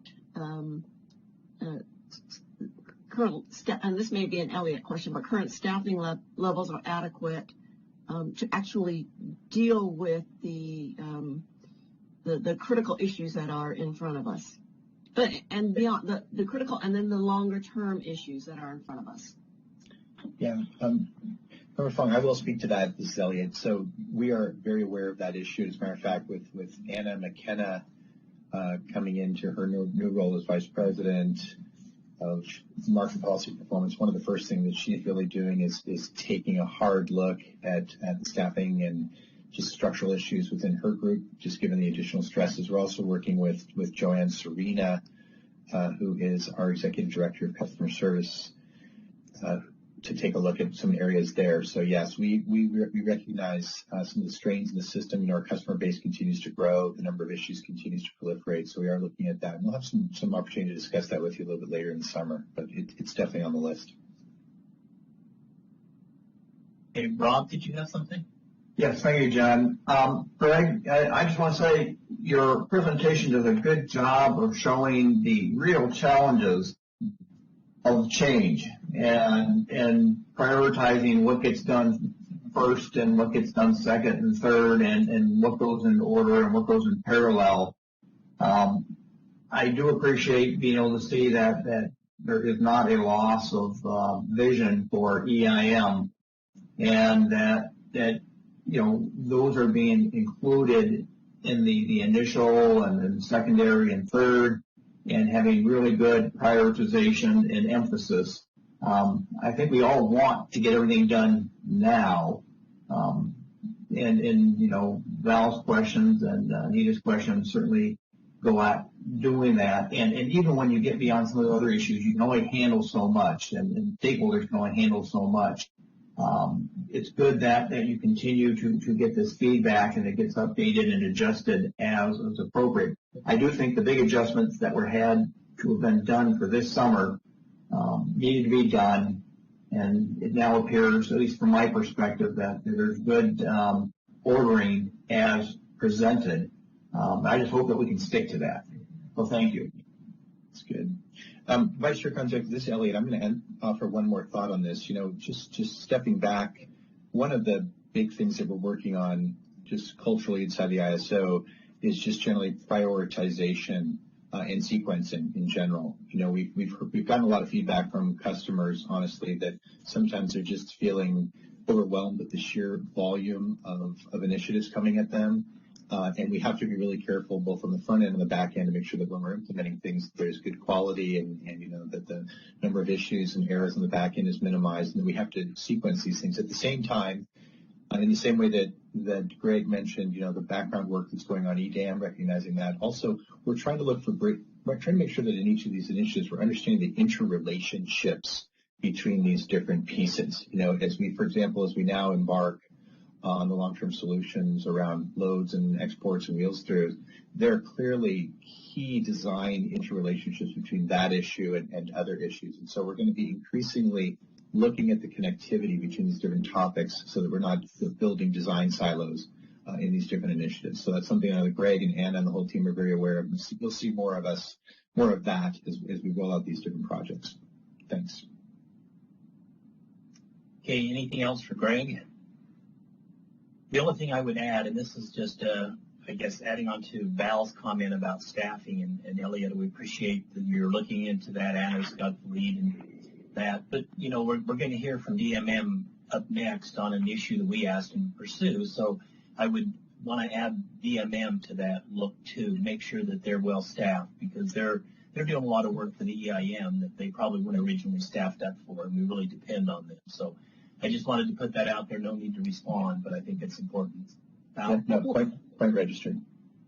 Well, and looking at staffing, I'm thinking it's not just under Anna, but I mean, you know, Nikki is leaving and Stacy's picked up double work, and yeah, so just in terms of a selfish perspective from the EIM governing body's point of view, you know, can you also remember to update us on what's going on with any vacancies there or any need for new positions there in terms of support for the governing body? Yeah, we'll do that as well. Okay, anything else on this topic? Okay, always, Greg, we appreciate these reports. Thank you. Okay, next up we have a briefing by DMM. Eric, I think you're going to kick it off, and this is something that the governing body and others have asked them to do when the resource efficiency test came into question, for the DMM to do a report on just who was passing, who wasn't, and that sort of thing. So, Eric? Okay, good afternoon. Can everybody hear me? Yes. Okay. Great. My name's Eric Hildebrand, and again, I'm going to be summarizing a recent report we put out on the resource efficiency test in the energy imbalance market. I'd like to start by giving a shout out to one specific staff member of DMM who's the primary author of this work, Kyle Westendorf, and he has really been provide a lot of transparency to market participants, to, I think, ISO and DMM staff as well, about how these tests are working. And I think that results in both better understanding by the market participants as well as improvements that have been made over time. Next slide, please. So quick background, that prior to each operating hour in the EIM, there's two main tests are performed as part of a process that's called the resource efficiency evaluation. And this is done for each 15-minute interval of the hour. The first of these tests is the bid range capacity test, also known as the capacity test. That's the test that we're going to be talking about today. Another key test is the flexible ramping sufficiency test, sometimes just called the sufficiency test, so the names can get confusing. And that's a very important test too, and actually, there's been a lot of work done on that in the past, and improvements made to that, and it's more recently that increased focus has shifted to the bid range capacity test. So quickly, if an EIM balancing area fails either of these two tests, then net EIM imports into that area cannot be increased beyond the level of net imports at that time. And again, as DMM has pointed out in our prior reports, when imports are limited, EIM areas are much more likely to have power balance constraint violations.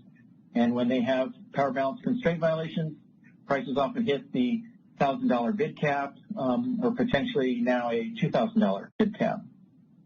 And the purpose of the test, of course, is to ensure enough resources are scheduled and offered in the EIM to cover the load forecast, ramping needs, and now plus a margin for uncertainty.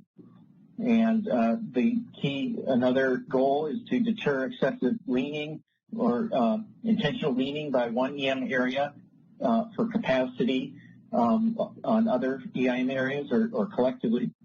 It's also viewed by FERC as a mechanism to help deter the exercise of market power through physical withholding of resources. Next slide, please. So current issues.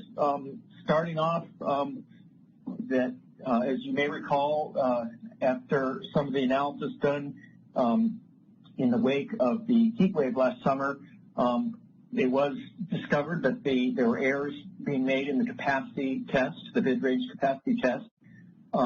These are now corrected as of February 2021.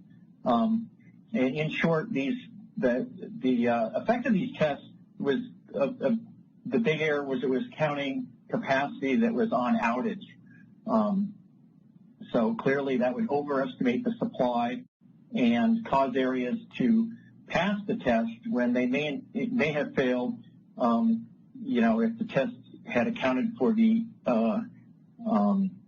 resources out on outage. And that's, of course, assuming that, the areas had not taken any other action to compensate for the resources that were being included, which shouldn't. So anyways, that was corrected in February 2021. There's high participant interest in the increased transparency about the details of these tests, and that's in large part to know, if an area is failing, why they're failing, and what different components of the requirement or of their supply, how that's being counted, are causing them to either not pass the test or how they can pass the test. So recently, a additional component representing uncertainty was added to the bid range capacity test. Those changes went into effect June 16th. So of course that's going to increase the requirement.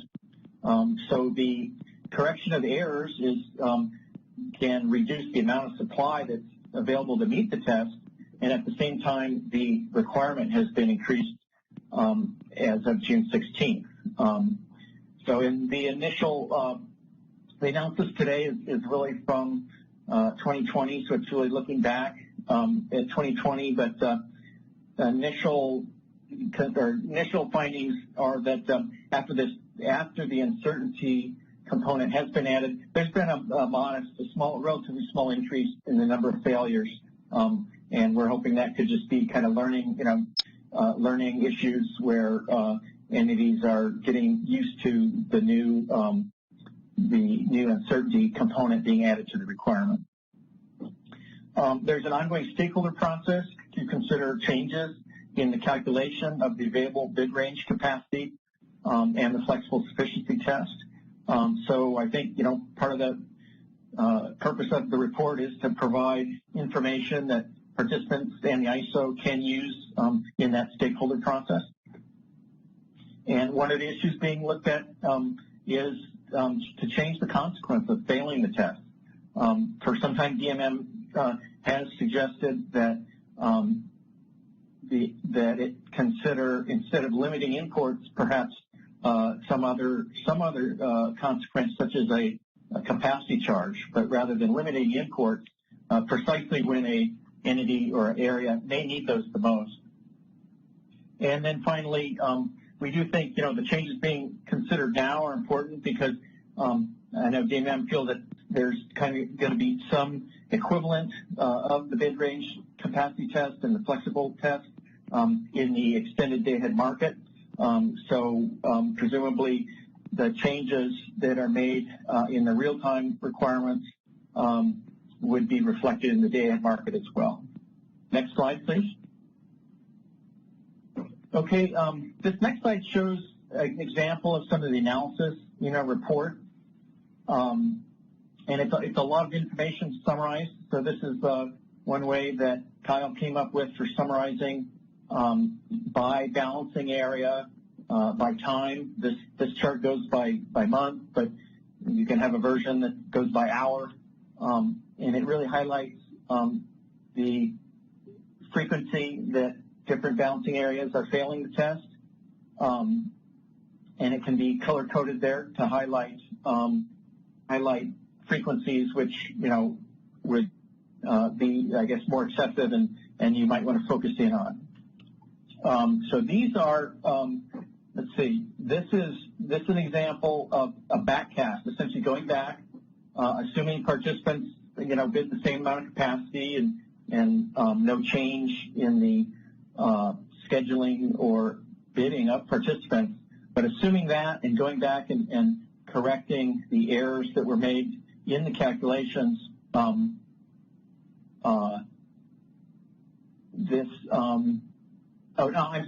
these are the actual capacity test failures. I'm sorry. This is the baseline. So these are the actual capacity test failures for each month during 2020. And you can see here the frequency are very low. These are 15-minute intervals.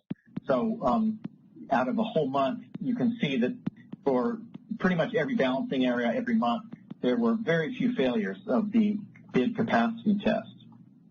Next slide, please. So the next slide shows the counterfactual. This is the slide I misspoke earlier. This is the slide where, Kyle went back. You can exclude the capacity that was on outage and rerun the test and see the impact that could have had on the number of test failures. And you can see there that failures would jump substantially. I do think it's important to note here that, had some of these areas been failing the test, I think, and then obviously they would have had the opportunity to make changes in the amount of capacity offered and scheduled to reduce the number of failures or address that. So keep in mind this is just a counterfactual that assumes no change in the rest of the capacity offered. Next slide, please. And then this is another example. This third matrix is kind of the same set of data, except this is with the new uncertainty component added to the requirement. So in addition to reducing the supply to account for the unavailable capacity, this adds in an additional margin to the requirement. And you can see there that backcasting, would have increased the amount of failures even more significantly. So again, the purpose of the analysis is to simply highlight for different areas, the potential consequences of the changes being made, so that the different EIM areas could be prepared to take those into account and take actions to address that and reduce the number of failures or avoid failures as these changes were implemented. Next slide, please. So finally, DMM recommendations. We do, always recommend more transparency and data to market participants. So, we think it would be appropriate to provide all the data needed for EIM areas to replicate the test, just as DMM does. We just got this data, in the last couple months to do this. It can be relatively complicated, but the data, that's important for EIM areas to be able to understand, the different components of the test so that they can plan and take actions and pass the test. So that's the first recommendation. And second would be to, and they do have some information now, but there's both on the, I guess specifically, as our understanding is participants, they don't have resource level, by resource type or resource level, they don't have that level of detail in terms of what supply is being counted to meet the test. And then they don't have information about, this uncertainty component and exactly how that's being set as well. So those are two examples of additional information that we think would be very valuable to make available. We recommend and closely monitoring the impact of adding the uncertainty component. DMM, we are doing that. I know the ISO is looking at that. So we have two sets of eyes on that. Number three, we have suggested, and we described this in the report, consider eliminating some additional capacity from the mid-range capacity test, which can be unavailable due to various operating limitations. And one example of this is the long start units. They may be bid into the EIM, but they have long start times, which are beyond the horizon of the real-time market. Now, it gets a little complicated because you wouldn't want to exclude all units with longer start times because, for example, if an area is importing through the EIM, they are bidding in a lot of capacity, but then because they're importing, some of their units may not get committed. So we think it's important to, and that's why we say consider, it seems, it's appropriate to eliminate or not count some of this capacity, but taking into account the fact that, or the degree to which capacity was available but just wasn't committed because of the EIM dispatch itself. Because that is one of the purposes of the EIM. If an area can import capacity, then it may avoid starting up some units. And finally, we've been recommending, actually for some time, that folks discuss and consider changes to the consequence of failing the test. And again, instead of limiting imports, which could exacerbate a situation, a reliability issue under a real tight situation, perhaps instead consider some kind of a capacity charge, some financial consequence that would occur at a later point. And so that wraps up my my presentation, and I'm glad to answer any questions you may have at this time. Well, thank you, Eric. We appreciate this report, and something that we were very interested in. Governing body, any questions or comments for Eric? Okay. Oh, Val, you reaching? Okay. I was just going to echo your thanks. This is incredibly, well, first off, it helps us understand better what's going on, and then secondarily, Eric, your team's analysis is greatly appreciated, and the extra time you took to make sure we were updated is also greatly appreciated. Thanks, Val, Anita, and then Rob. So Eric, I just wanted to say thank you. You know, there were stakeholders that were asking for this information.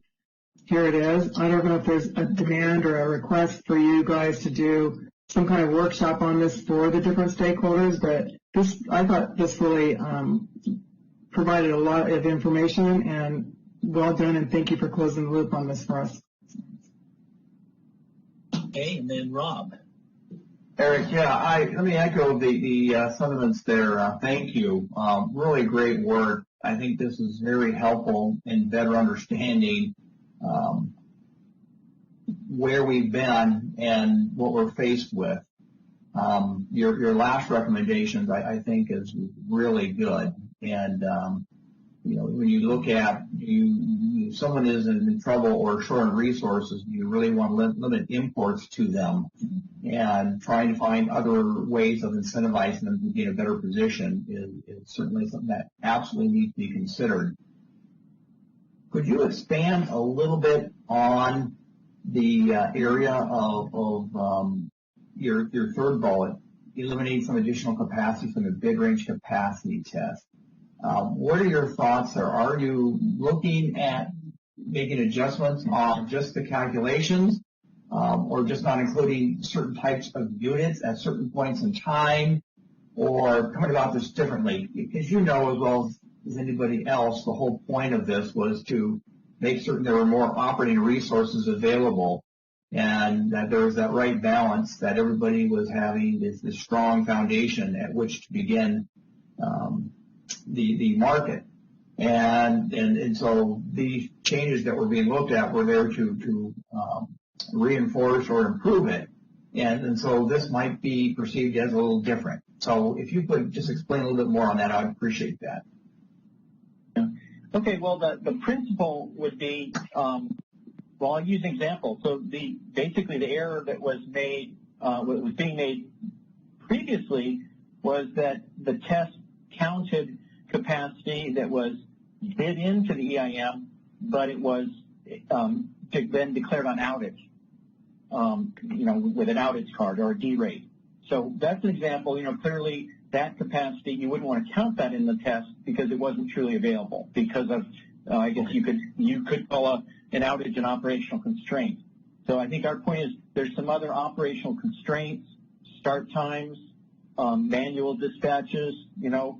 And so another example is sometimes the grid operators they put a maximum generating level per unit manually. That's an example. So to the degree there's, you know, you may want to look at that and not include the capacity above that. And then there's some other, I guess, the others get a little bit complex, but the principle, and I think a big one is the start times, is just take a look at that and, you know, not count capacity, which may be offered in the market, but it's not actually available to the market. Does that make sense?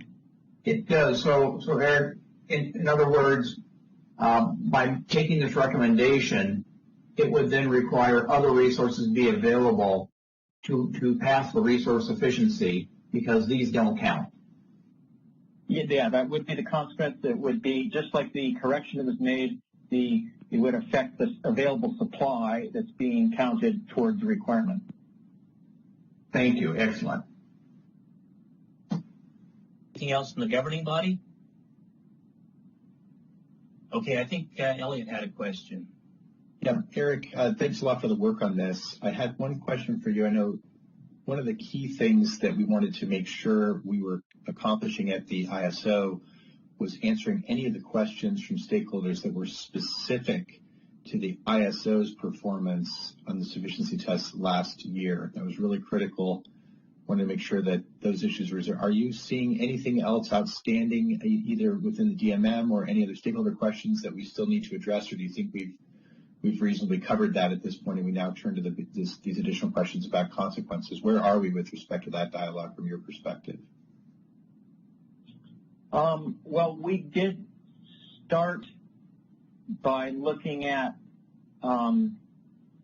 the impact of the miscalculation just in the ISO itself. So we did start looking at the California ISO because that's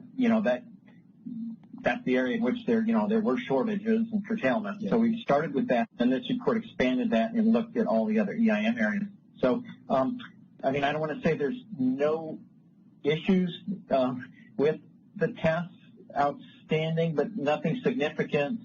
And I think our perspective is to move forward looking at all the areas together collectively, and looking at changes and how they would affect all the areas individually and collectively and relative to one another. I guess that would be our sense of where we are today. That's good. Well, I just want to make sure that, if you or any of the other entities have any other residual questions about that, I know you'll hopefully bring that to our attention so we can answer any residual questions. I know how foundational that is for the other EIM entities. So thanks for the work on this. Yeah. A lot of information. The ISO as well has provided a lot more information, since the root cause analysis and in the Market Issues Forum, in various stakeholder meetings, they have provided a lot more information as well, in addition to the DMM reports. So that's not the only source of additional information for stakeholders. And we try to complement what the information that the ISO is providing, rather than, duplicate it in many cases. Okay. Thank you. Okay. Eric, thank you so much for that report. We do appreciate it, as was pointed out, and thank your staff as well. Okay. Chair Prescott, may I make a brief comment? This is Anna McKenna. Sure, go ahead. First of all, I want to thank Eric and the Department of Market Monitoring for this great report and information. We do really greatly appreciate the additional, as Eric said, complementary analysis. It's been really helpful. And I also wanted to note that we will be considering the recommendations that they make. We have a pending stakeholder initiative, as we just have been discussing, with regards to potential changes to the tests. And we will and would like to have this information considered through that stakeholder process and the recommendations that the DMM makes. And we certainly will take that into that process. Thank you, Anna. Appreciate that. Okay. So with that, let's move on to the briefing on market performance. Guillermo? Yes, can you hear me? Yes. Okay, thank you. Members of the EIM governing body, good afternoon. Thank you for having me. The last 2 weeks have been quite challenging for the West at large. Weather conditions were quite complex and had direct implications on the different balancing areas that are part of the energy imbalance market. In this presentation, I will provide a very preliminary outlook on some areas of the EIM performance. Given the scale of this session, we were limited to this briefing to cover the week of June 14th through the 20th. However, as we have seen as early of this week, the weather conditions extended beyond June 20th, and in particular, the Northwest faced extreme temperatures afterwards.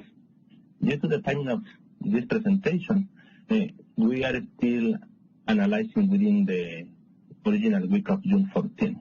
And unfortunately, we were not able to include data as of the recent days.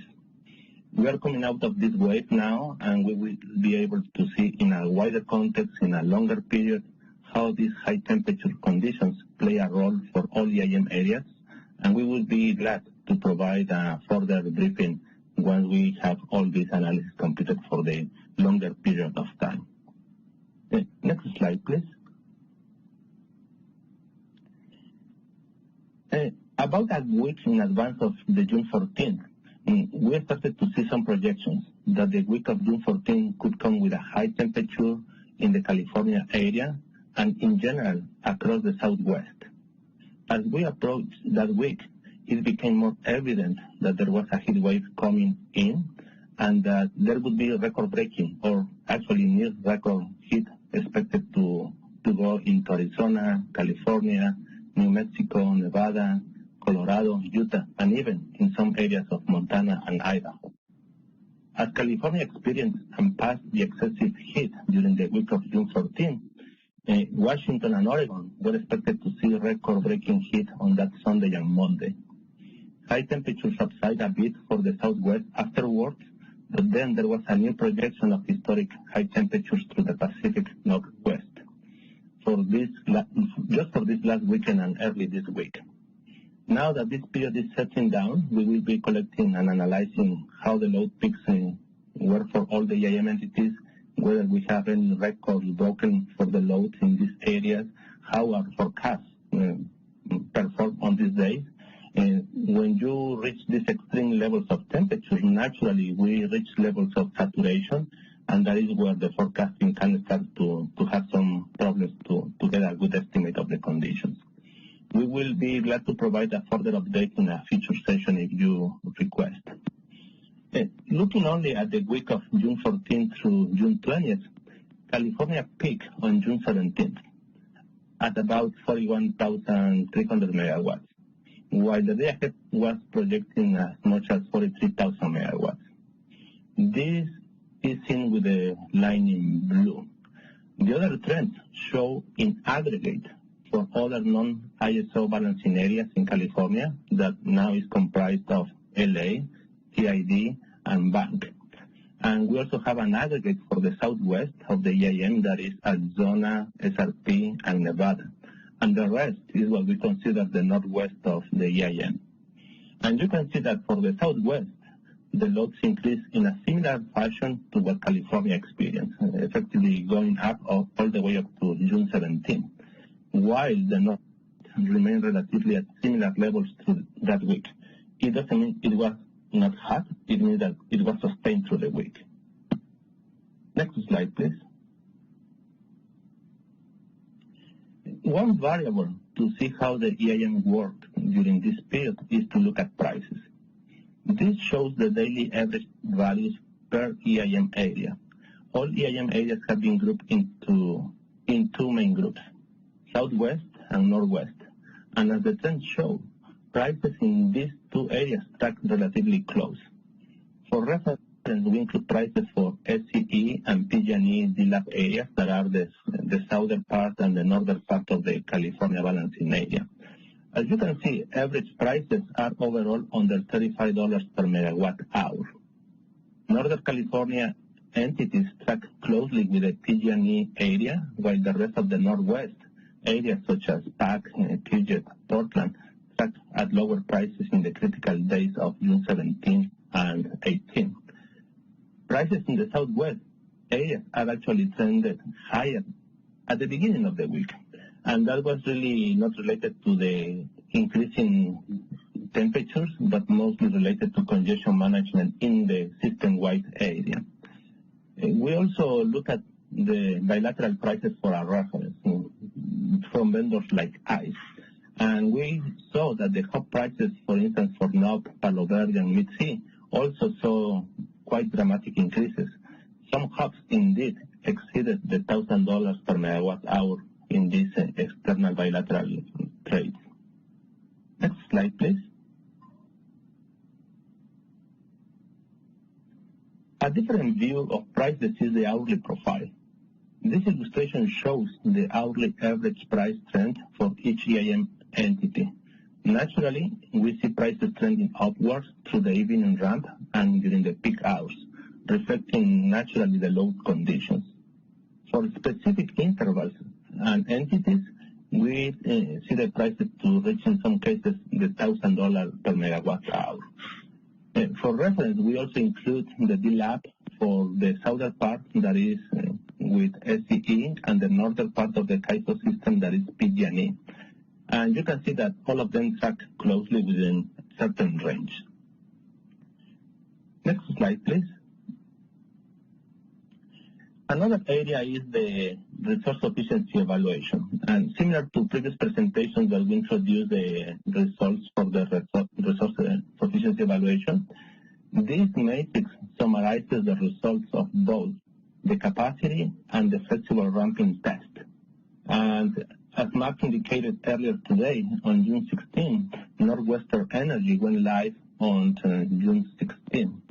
You can see that right after they went live, and while they are in this transitional period, in the first 2 days, there were some failures in the flexible ramping test. That is totally expected, as they are just transitioning into full production mode.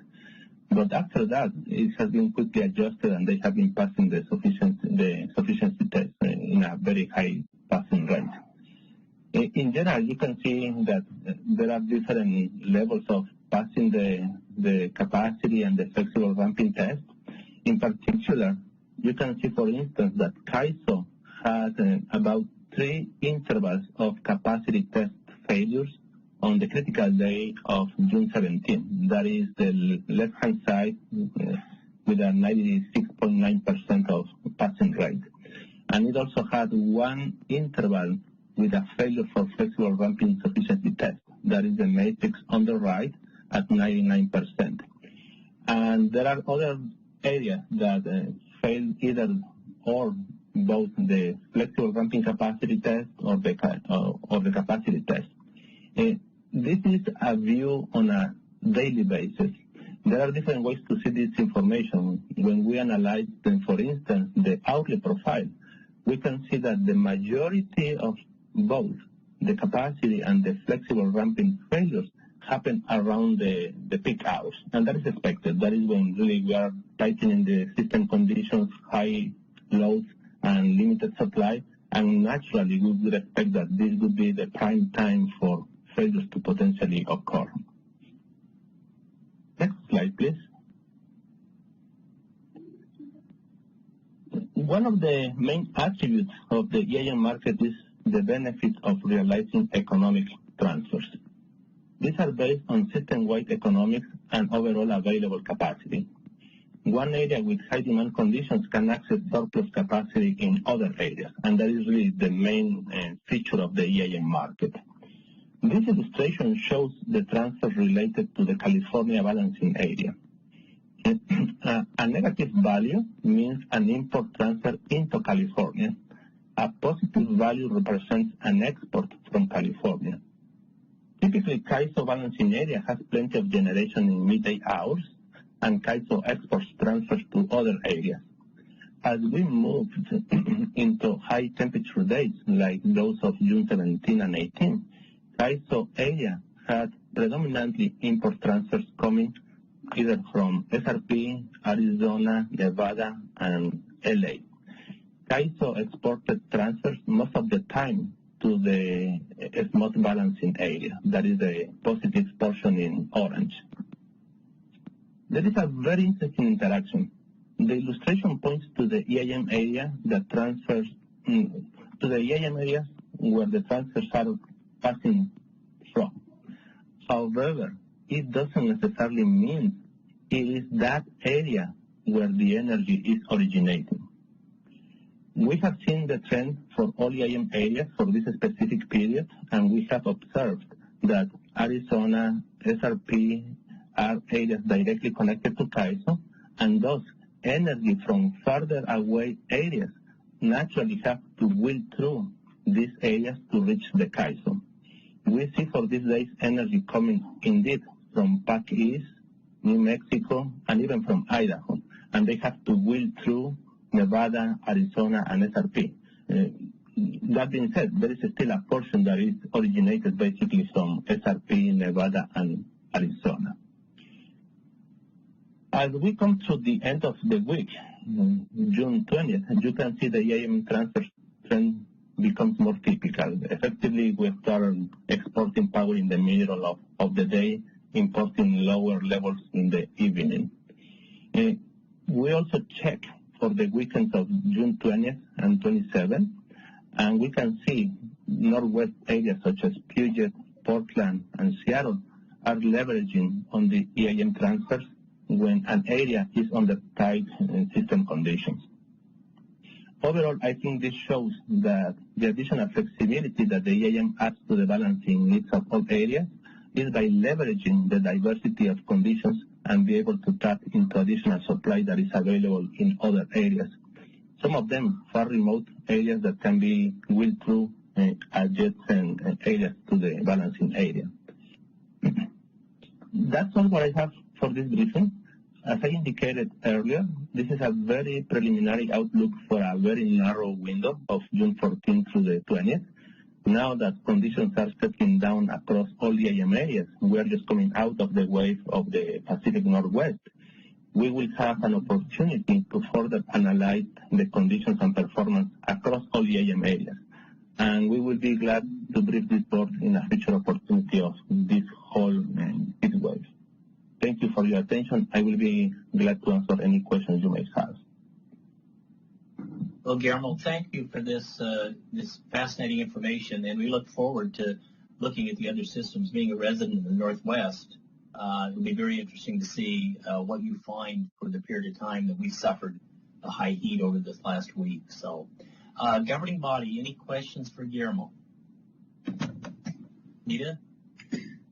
So, Guillermo, is this posted somewhere? What I'm wondering is on our on the EIM site. I mean, this is a fascinating replication of what has gone on. And is there a place that it's posted that's easy to access, or do you have to go to our meetings and see it in our meeting notes? Yeah. Yeah, it is under the EIM governing body meeting material. Right, but if I go to the EIM website and I really kind of want to understand what's the value of the EIM, it seems like this is a good front page slide versus having to dig through material to find it. I'm sorry, Vice Chair Decker. This is Anna McKenna. I just wanted to add that is, that's a good point. It's currently, this presentation in itself is currently not on the EIM page, but we can take it back and see if there's somewhere we can provide this kind of information. And we'll have to go back and talk to our communications folks, but thank you for that note. It isn't right now. We'll have to go back and look. Thanks, Anna. And it might not be appropriate to have it as a post, but just, really underscores the value of the EIM.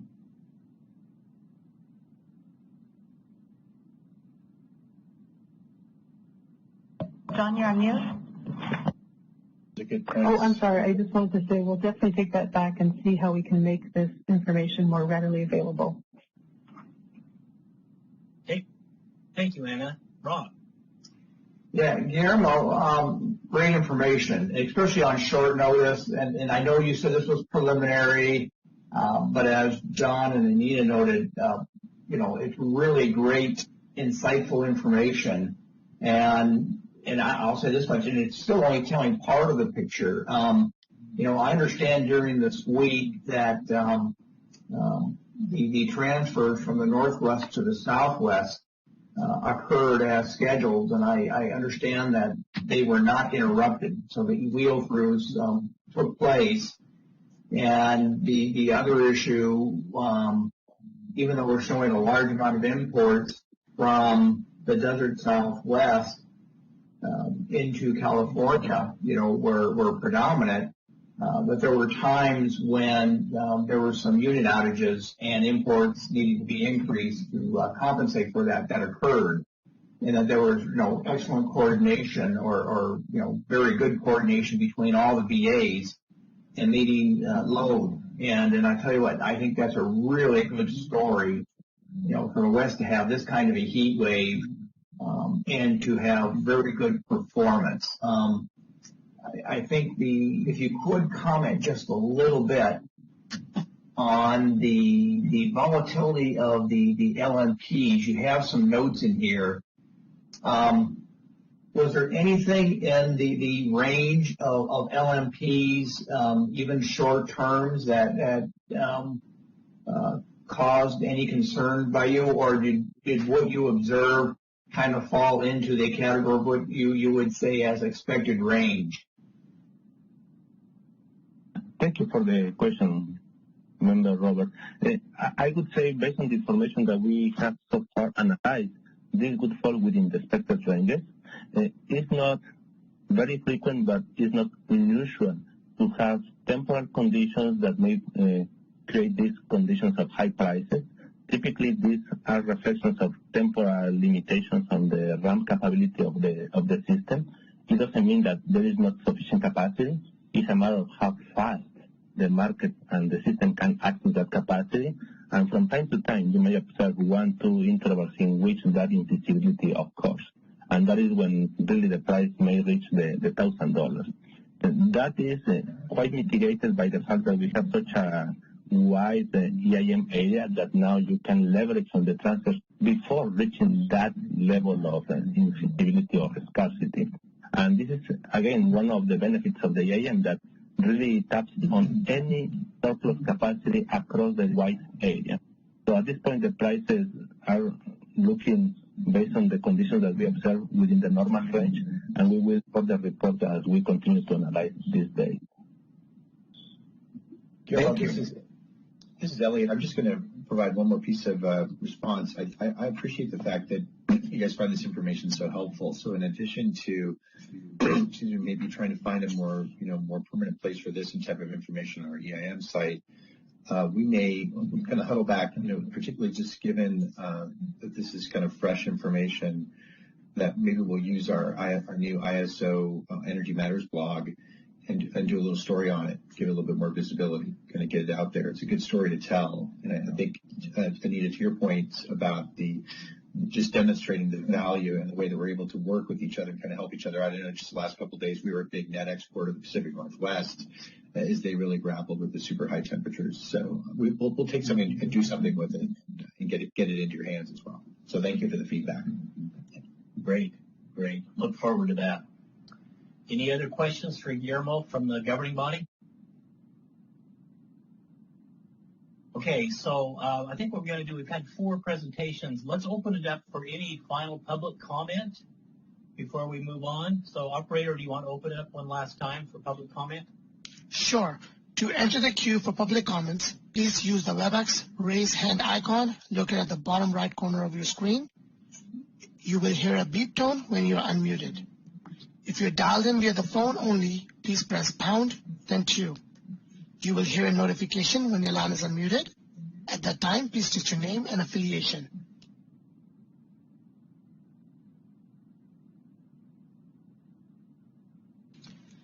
At this time, we have no callers in queue. Thank you, operator. Okay, so we have a couple more items and then a special announcement. First of all, moving to the informational reports. They were included in our board books. Does anybody have any thoughts or discussions on those items?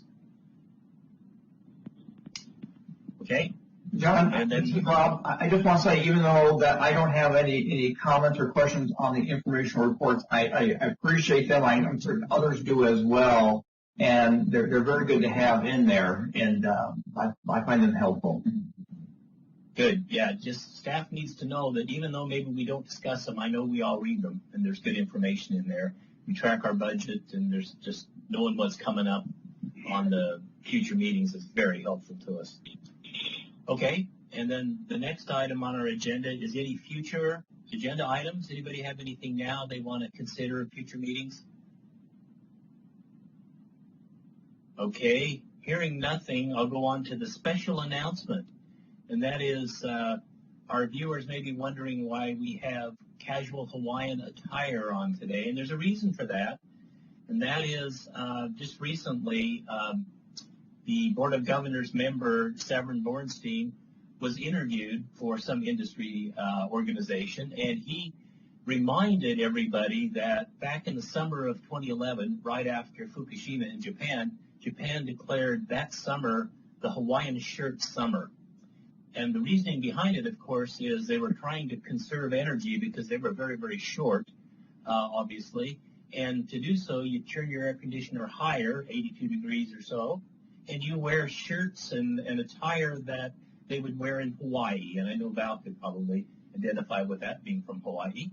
And that way we can all conserve energy. And we decided that in solidarity we would all do that. And that's why you see us dressed in the casual Hawaiian attire today. And further, I'm going to do a little bit of a throwdown here, and I'm going to challenge the Board of Governors at their upcoming meeting that they also consider this attire and change to their thermostats. I know it's 85 degrees right here in my office right now, but I really don't feel too bad with my casual attire.